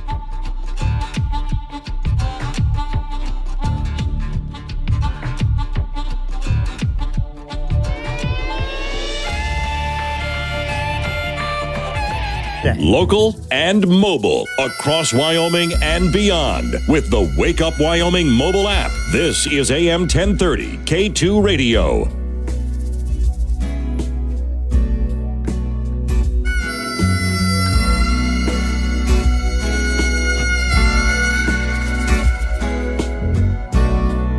I'm here. I'm sorry, I'm just busy with things. 8:36 the time. It's Wake Up Wyoming. 888-97-WOODS the phone number. That's 888-97-WOODS. Talk about what I'm talking about. I'll change the subject. It's fine by me. So, okay. I was talking about what the Trump administration can do, what Trump promised to do, and what he can do. But then there's got to be follow-through by Republicans. Because remember, the first time that Trump became president, we gave him the House, we gave him the Senate. And Trump was president, and we wanted some things done. And Republicans couldn't figure out how to get them done. For example, getting rid of Obamacare. Sorry, I said that wrong. Obamacare, the Unaffordable Care Act. There's that. And one junior senator wrote a one-sentence bill to get rid of it, and they couldn't get that done. It's that follow-through. Kevin's on the road. Morning, Kevin. Good morning. Yes, sir. Well, I can remember when Obamacare got passed. We got a majority of Republicans in right after that, and they all ran on eliminating Obamacare. Right. Then they didn't do anything. Well, in fact, I was just saying to everybody, not only that, but when we gave them, the Republicans, the House and the Senate, and the presidency with Trump, and they still couldn't get it done. Well, here's another deal. right now, I read a news story 2 or 3 days ago about how the Democrats are trying to put all kinds of roadblocks to appoint all judges who will block the Republic. And you got to remember, Trump tried to build the wall from day one. Oh, yeah. And he had to keep going to court and court. Yeah. I want to say he didn't actually start construction until the last year of his presidency. Yep. Because of all the crap all the roadblocks they put in his way. So what we need here is a Republican Party that actually does what they were sent there to do, working with Trump, and we can actually, for once, get something done. I don't have a lot of confidence in it. I can remember McConnell saying, somebody asked Mitch McConnell, I want to say, after everything, how come he didn't get rid of Obamacare? Well, we probably would have lost the House or whatever on the next election. Well, they lost it anyway. Well, what's nice is they've gotten, we're no longer going to have Mitch McConnell around. That ought to be helpful. Yes. Yeah. All right, Kevin. I'm going to let you go only because your phone sounds really, really bad. I understand you're on the road. Off to James, who's in Casper. Morning, James. Lost James, too. There is some... Hang on a second here. Okay, I'm going to try... Pardon the buzzing, folks. Yeah, okay.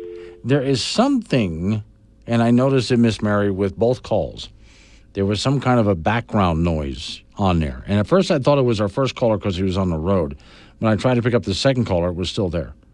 So we might have to take a look at that.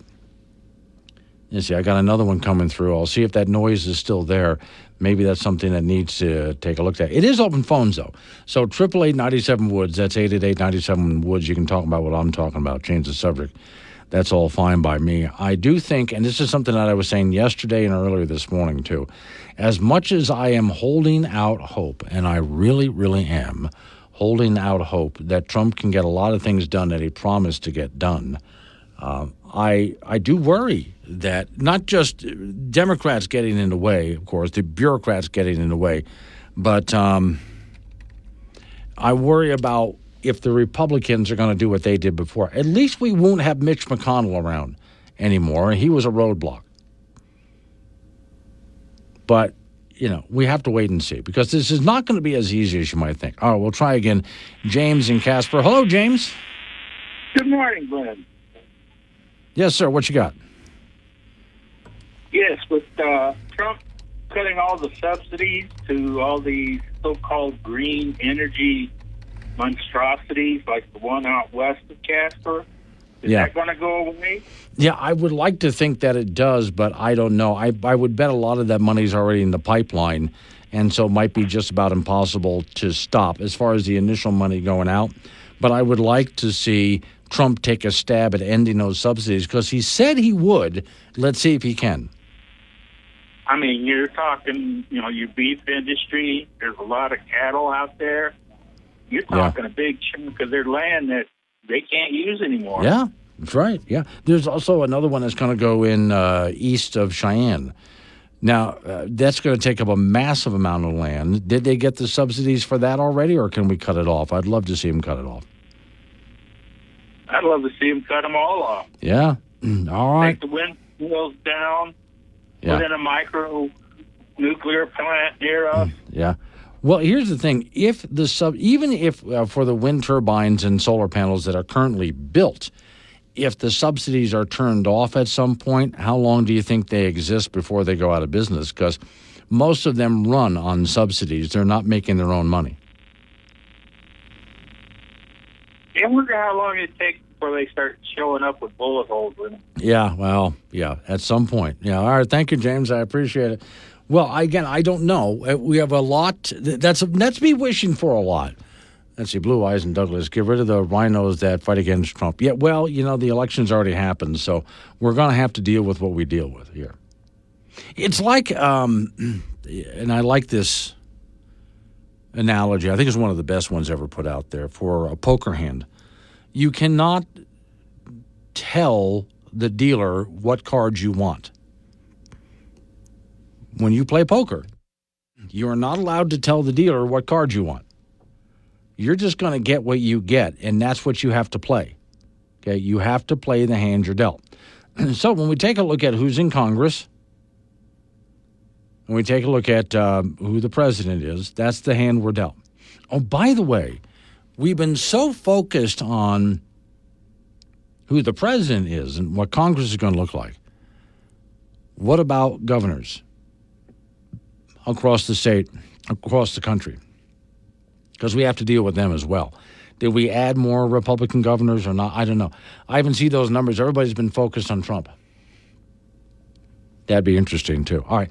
Like these other people, sorry about the background noise on the phone, but 888-97-WOODS, 888-97-WOODS. You can do what these callers did. Now, let's take a look at those people in the cattle industry, sheep.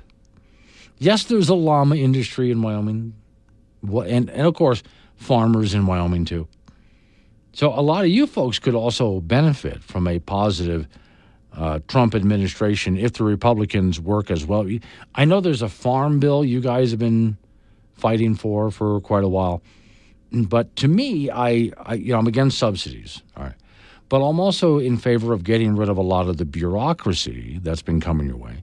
Because government agencies, FDA one of them, EPA another, to name two. We can also name the BLM. For you farmers and ranchers out there, boy, I know you'd like to slap some people around from the EPA and the BLM.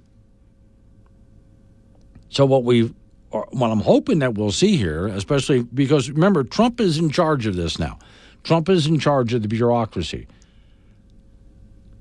So for him to turn and say, I need you to make it easier on the farmers out there, not more rules and regulations, especially because, we've got to fight climate change. And forget that, let's do business. And Trump is a let's do business kind of guy. So the opportunities out there for you farmers and ranchers of various types, you people in our food industry, to finally be freed up to do business is there.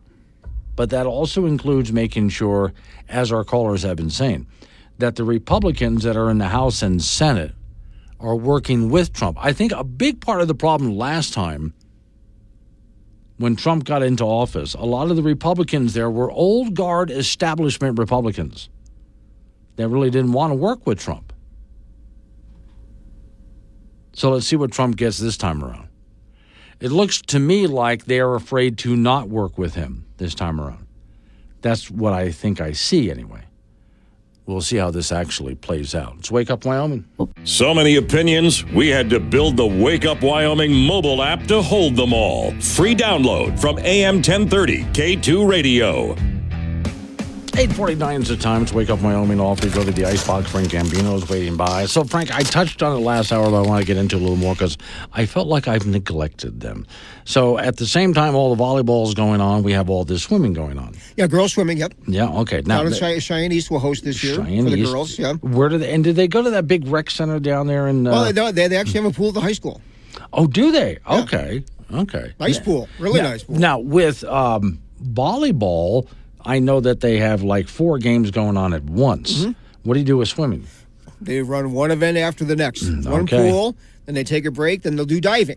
Okay. Then they go back to swimming. Yeah. And then the 3A people will be on a day and a half for them to compete, and the next day and a half is the 4A folks. Okay.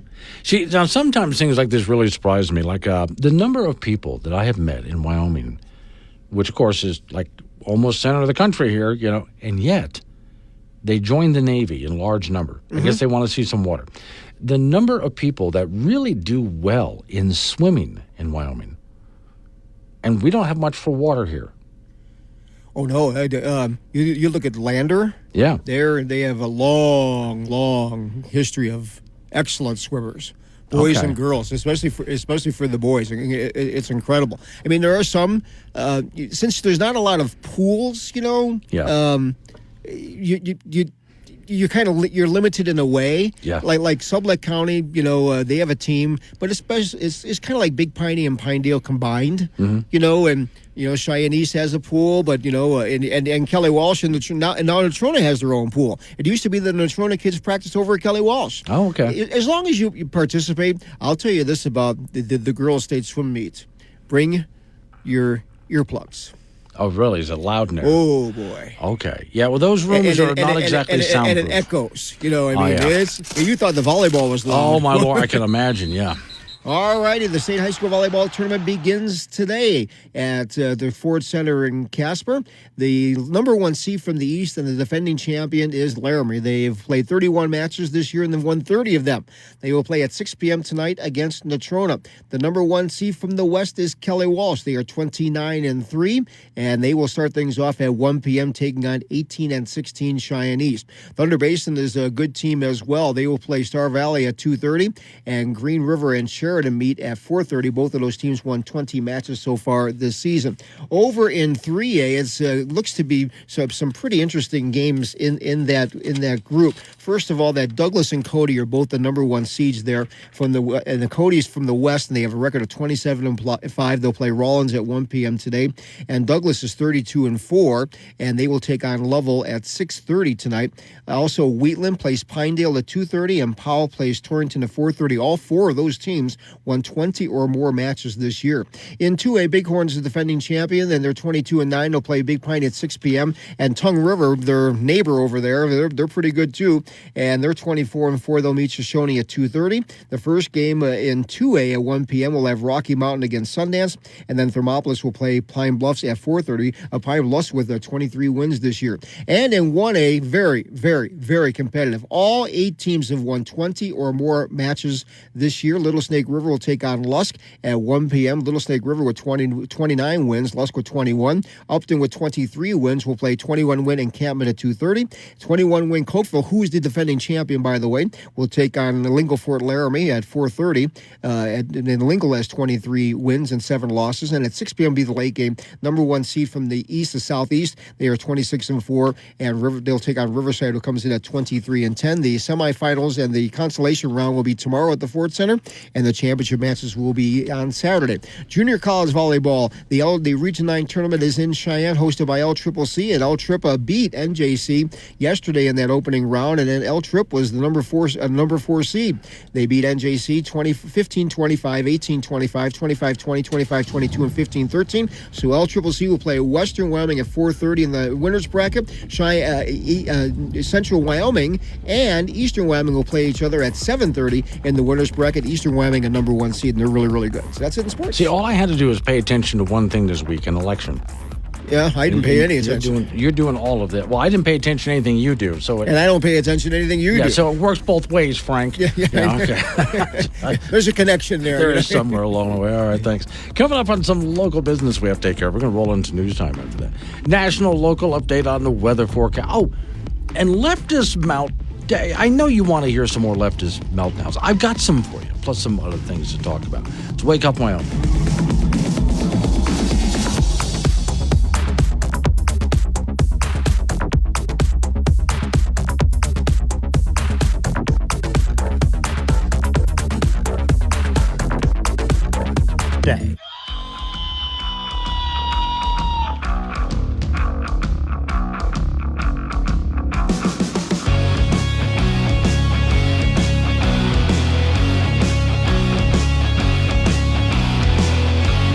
9:06 the time. It's Wake Up Wyoming. It's a Thursday, and I swear I can see the weekend from here. Today's show is sponsored by Sweet and Spicy Toilet Paper.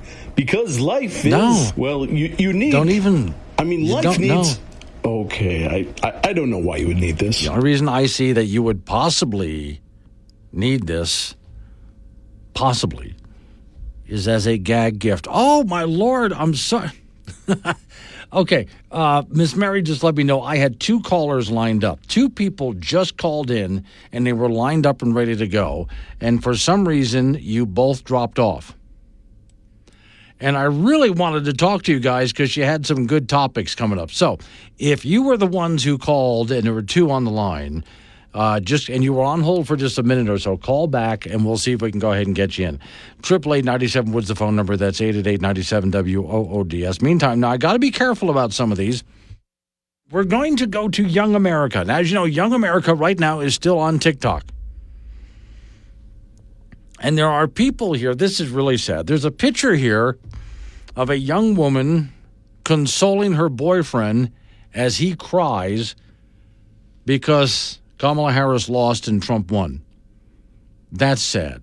That really is sad. There was a meltdown on The View. Okay, now, listen to this. This one is, hang on. I said I'd get right to those callers right away as they come on back in. James is in Casper. Hello, James. Glenn, good morning. Great show again. Thank you, sir. What you got for me? I lost him. Okay, let me see. Reset that. There. Boom, boom. Got that there. James, okay. James, I don't know if we're having a problem with the phones. I was able to hear you just fine. At least everybody heard that you said great show. Please try again, because I want to hear what you had. You want to talk about carbon sequestration. So speaking of meltdown, let's go to MSNBC. And this is Joe Scarborough on Morning Joe, why he thinks that you out there voted for Trump. And trust me when I tell you, his explanation is as devoid of reality as it could possibly be. I don't understand where he gets this. I just say really quickly, too, Democrats need to be mature, and they need to be honest. And they need to say, yes, there's misogyny. But it's not just misogyny from white men. Mm-hmm. It's misogyny from Hispanic men. Right. It's misogyny from black men, things we've all been talking about, who do not want a woman leading them. Might be race issues with Hispanics. They don't want a black woman as president of the United States. So you see, he goes on and on like this, but you get the idea. This whole thing is anyone who voted for Trump, it's misogyny. You just didn't want to have a black woman as president of the United States. That's all there was to it. So in other words, devoid of reality, Joe Scarborough, among other people, have never bothered to really ask the American people, why did you vote for Trump? Isn't that interesting? They completely, I mean, not even, do you think they're even curious about why? Yeah, okay. Because they just cannot imagine for the life of them why anybody would. It must just be misogyny. It must just be racism. Okay, now, Miss Mary's going to restart the phone system because we are having a bit of a problem here, and I want to get those calls in. Here's a story that I came across that actually did a pretty good job.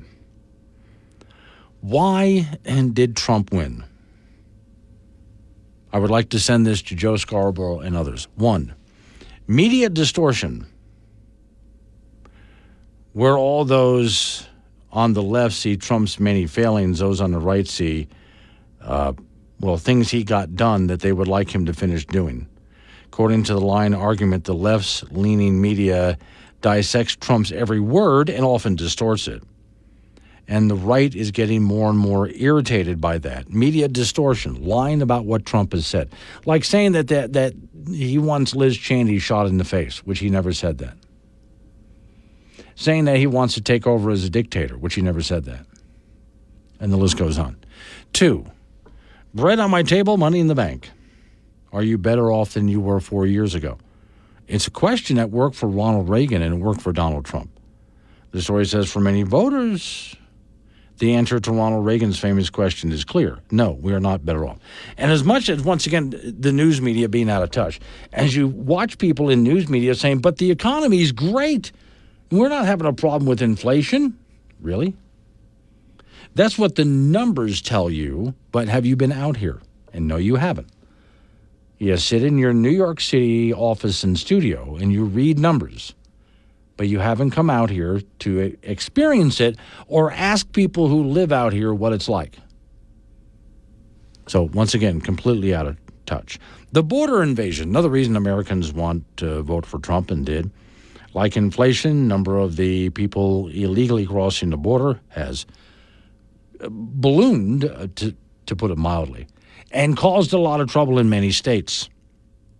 The massive influx of illegal aliens, the story says, dropped to its lowest levels in 4 years in 2024, but that's like being the tallest midget in the room. In other words, that doesn't mean a whole lot.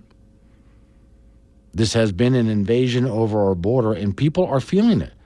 And when we go to major cities especially, they're really feeling it. And so when they're told this isn't a problem, go tell that to the people who are living with the problem. And that's where the media, once again, doesn't understand. What's the problem out there with all these migrants, as they call them, coming over the border? No problem here. This is not a big deal. Really? Go live with it. Get out of your studios, get out of your office, go live with it. Next, a proven record.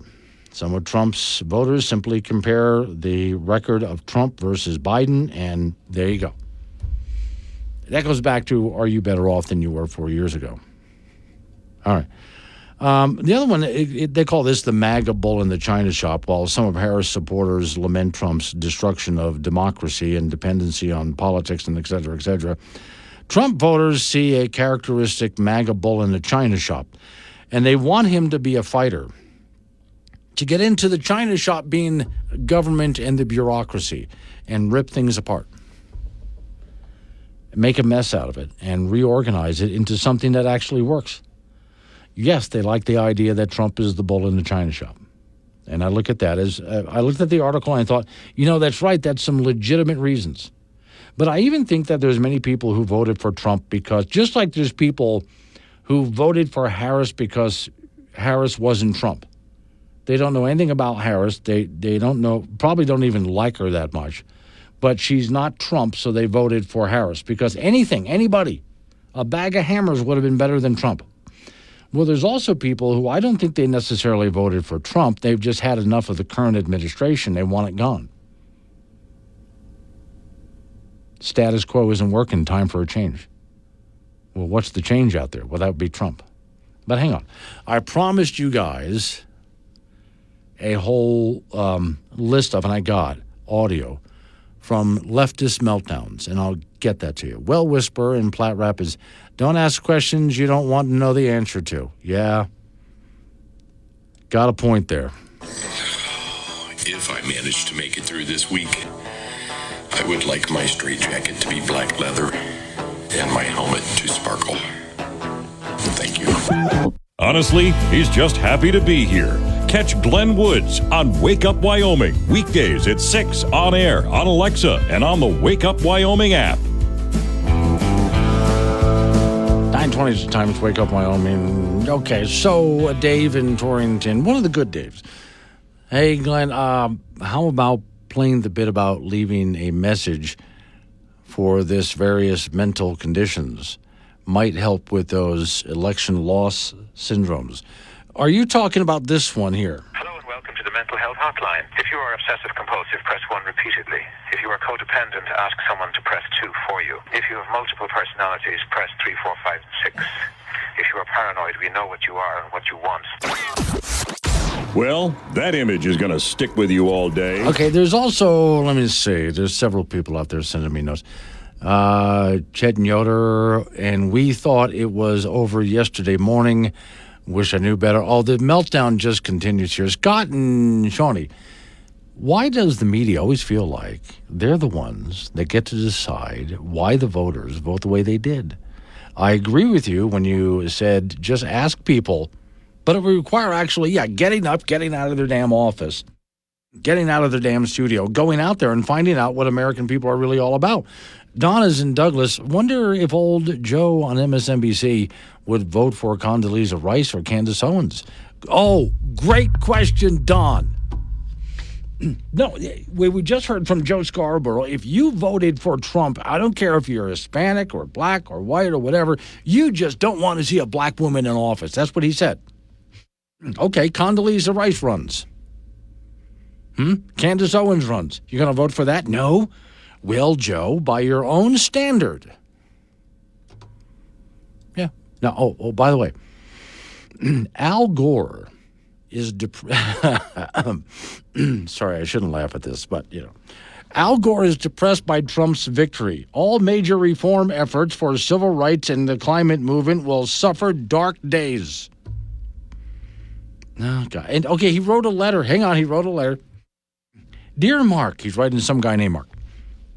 For climate advocates across the country, This outcome of this election means that all of us must find ways to redouble our efforts and find bipartisan solutions to the climate crisis that create jobs, lose jobs, promote prosperity, the opposite of that, and safeguard the future of humanity, again, the opposite of that. In such a moment as this, it is important to remember, writes Al, that all our major reform efforts from civil rights to climate movements suffer dark days. And this is surely one. He writes in bold letters, we can mourn a loss, but we can't despair. Our planet doesn't have the time for that. Now more than ever, this movement needs engagement and leadership. During a moment in the struggle for civil rights, Martin Luther King Jr. said something about overcoming days like this. If you can't fly, run. If you can't run, walk. If you can't walk, crawl. By all means, let's keep moving. Al writes, we know the line to solutions was never straight and easy, but we have won major victories in tackling the climate crisis and reducing climate pollution in our country, and we will again. My greatest source of hope comes from the courage and commitment of grassroots leaders, blah, blah, blah, blah, blah. Onward, that's the last word he writes in this. Onward, Al Gore, founder and chairman. And you're going to love the name of his organization, the Climate Reality Project. That's Al Gore for you. Oh, it is. Okay. Al's not in a good mood. He's feeling depressed. Is anyone else having a meltdown? I don't know how to do this. I don't know how to wait. I'm so stressed. How you can't look out into the world, into the people of this country and see what's happening. Oh, yeah. Okay. Well, now, just to be fair, I want to be fair to her. If the conservatives had lost, if you conservatives had lost out there, I would have audio cuts of you guys doing some of the same things. Okay. That's why I say, you would be. That's why I say in part that I feel a little sorry for some of these people. I know many of them suffer from a mental disorder, but not all of them. Some of them are just so grossly misinformed, like this one. I hate to be the person that gets on here and cries,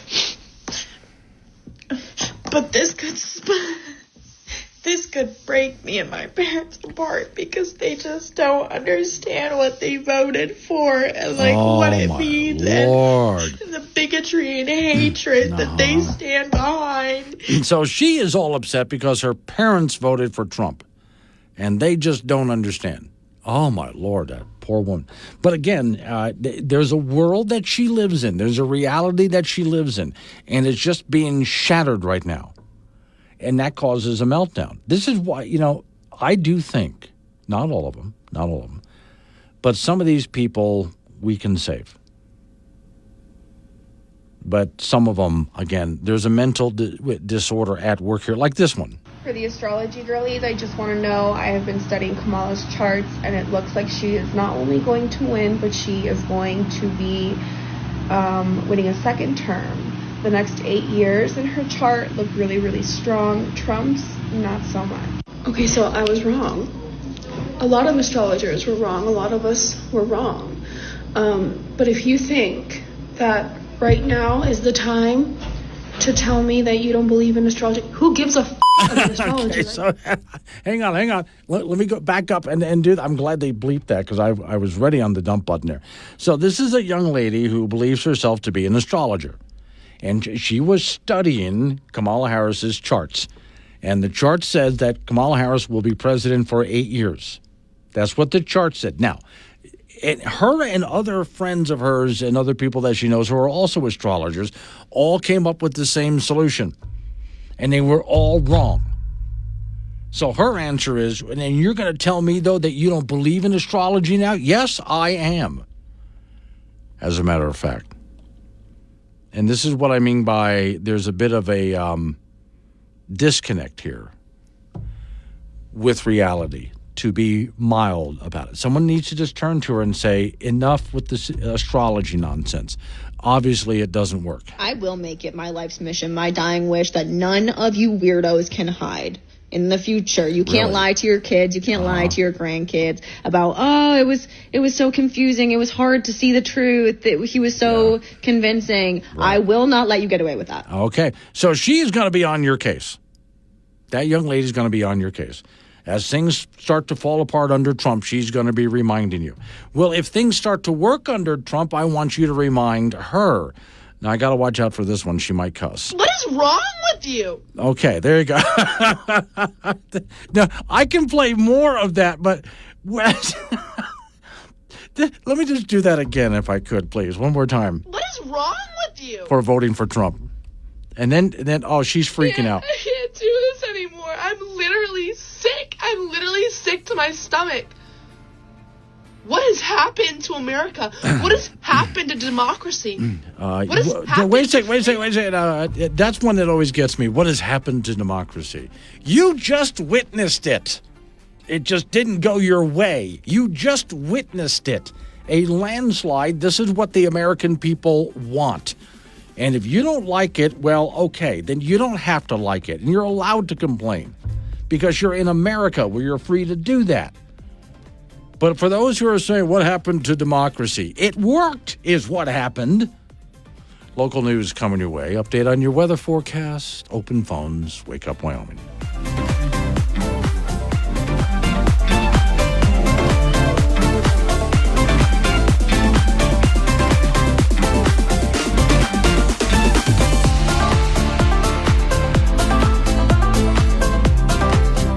Start your day the right way. Wake Up Wyoming with Glenn Woods on K2 Radio. Join the conversation at 888-97-WOODS. 9:36 the time. It's Wake Up Wyoming. So, all right. I hadn't thought about this. Democrats are urging Justice Sotomayor of the Supreme Court to retire before Trump takes office. So, what they're worried, look, we already have a mostly conservative Supreme Court with a couple of liberals on there. And what the Democrats think that means is, well, they're going to vote in conservative ways that get things that conservatives want. What they're not realizing is that's what liberals do, vote in liberal ways to get things liberal wants that was not passed by law. What the conservative justices do is they look at the Constitution and the law, and they rule based on that. Like when it came to abortion, what the justices did was they looked at the Constitution and what the Constitution says, and that's what they did, which is what their job is, not to legislate from the bench. So by returning everything back to the states, that it's what the Constitution said to do. And so they're afraid Justice Sotomayor might retire while Trump is president. And then he would pick yet another judge. That's, oh my God, do you think there's a meltdown now? James is in Casper. Hello, James. Glenn, good morning again. Yes, sir. Glad you tried back again. Yes. Yeah, no problem. Trump has a couple of interesting opportunities, I think, here.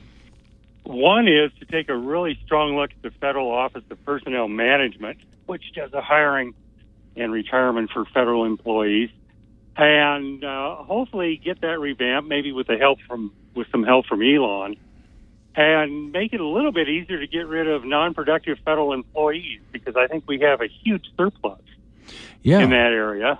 And also take a look at the hiring practices, because there are two executive orders calling for DEI guidelines to be followed. One was put in place by Obama in, I believe it was 2011, and another one in 2021 by Joe Biden. Right.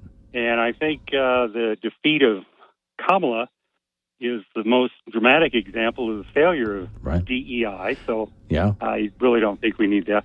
The other thing that comes to mind is, again, hopefully Trump or Elon can take a look at the foreign ownership of American, particularly farmland, and specifically Teapot Dome oil field, which I believe is still owned by the Chinese, and that's the famous or infamous oil field up by Midwest, Wyoming. And it was rated some years ago as the 99th largest oil field in the country, and apparently it has proven reserves of over 42 million barrels of 42 million barrels of oil. And so that's something that should be in American hands, not in Chinese hands. Here's something Elon Musk said when asked a question about your first topic there.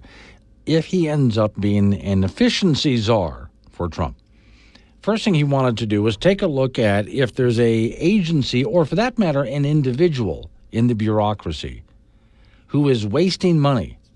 They've lost their job. They're done. Yeah, because they waste money. Good. Now, if there's someone who's figured out how to save the American, get the job done, but do it at a cost savings in an efficient way, then they get promoted.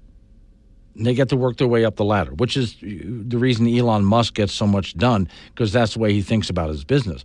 But it also comes just within bureaucracy itself. If somebody works in an efficient manner, Elon would like to promote them.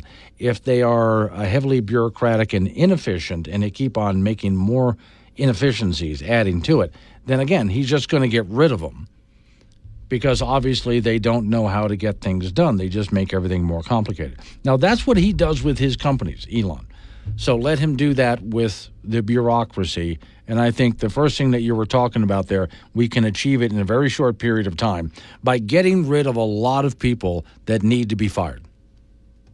Exactly. And for comparison, Elon's company, the remarkable capture of that booster coming back down. Oh, my God, yeah. Compared to NASA, not even able to get its own astronauts back from the space station. Yeah. Just a huge disparity between what the bureaucracy can barely do and what a privately held company, just the remarkable accomplishments that can be seen. So, all right. Yeah, it's a good day, I think. All right. Thank you, James. I appreciate you trying back again and again until we got through.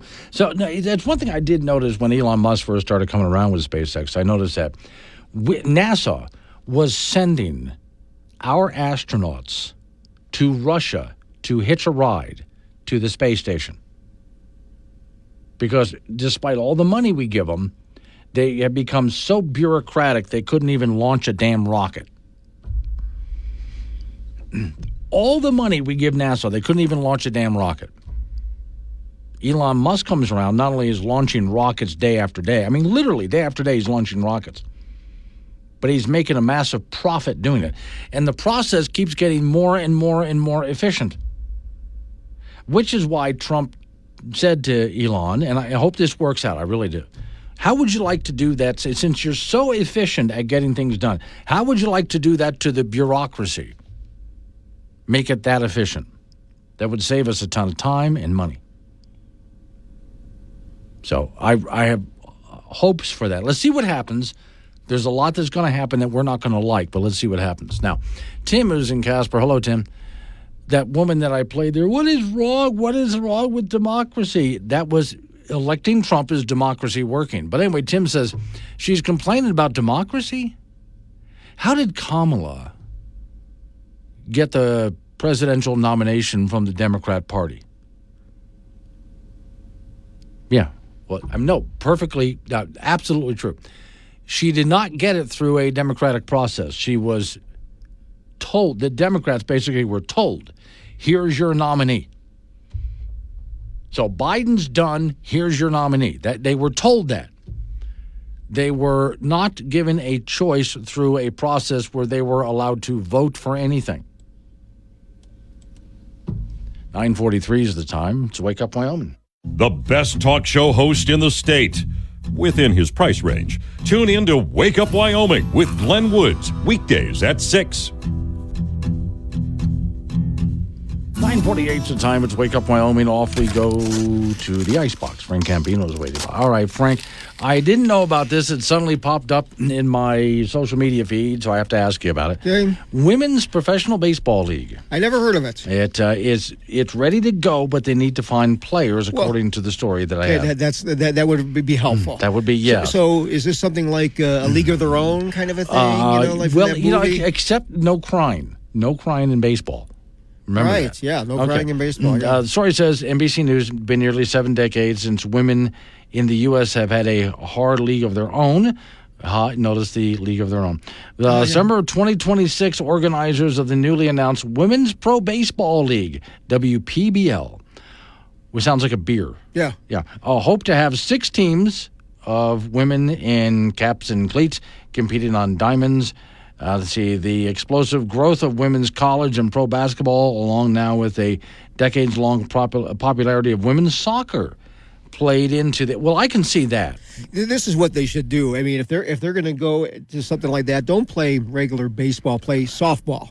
Okay. Because it's played at the high school level and it's played at the college level. It was played at the Olympic level. So once you get all these college softball players and start playing professionally, not regular baseball that you see the men play. Okay. Play softball. Well, now, first off, I wondered. Now, I don't know. You'll have to tell me. You're the sports guy here.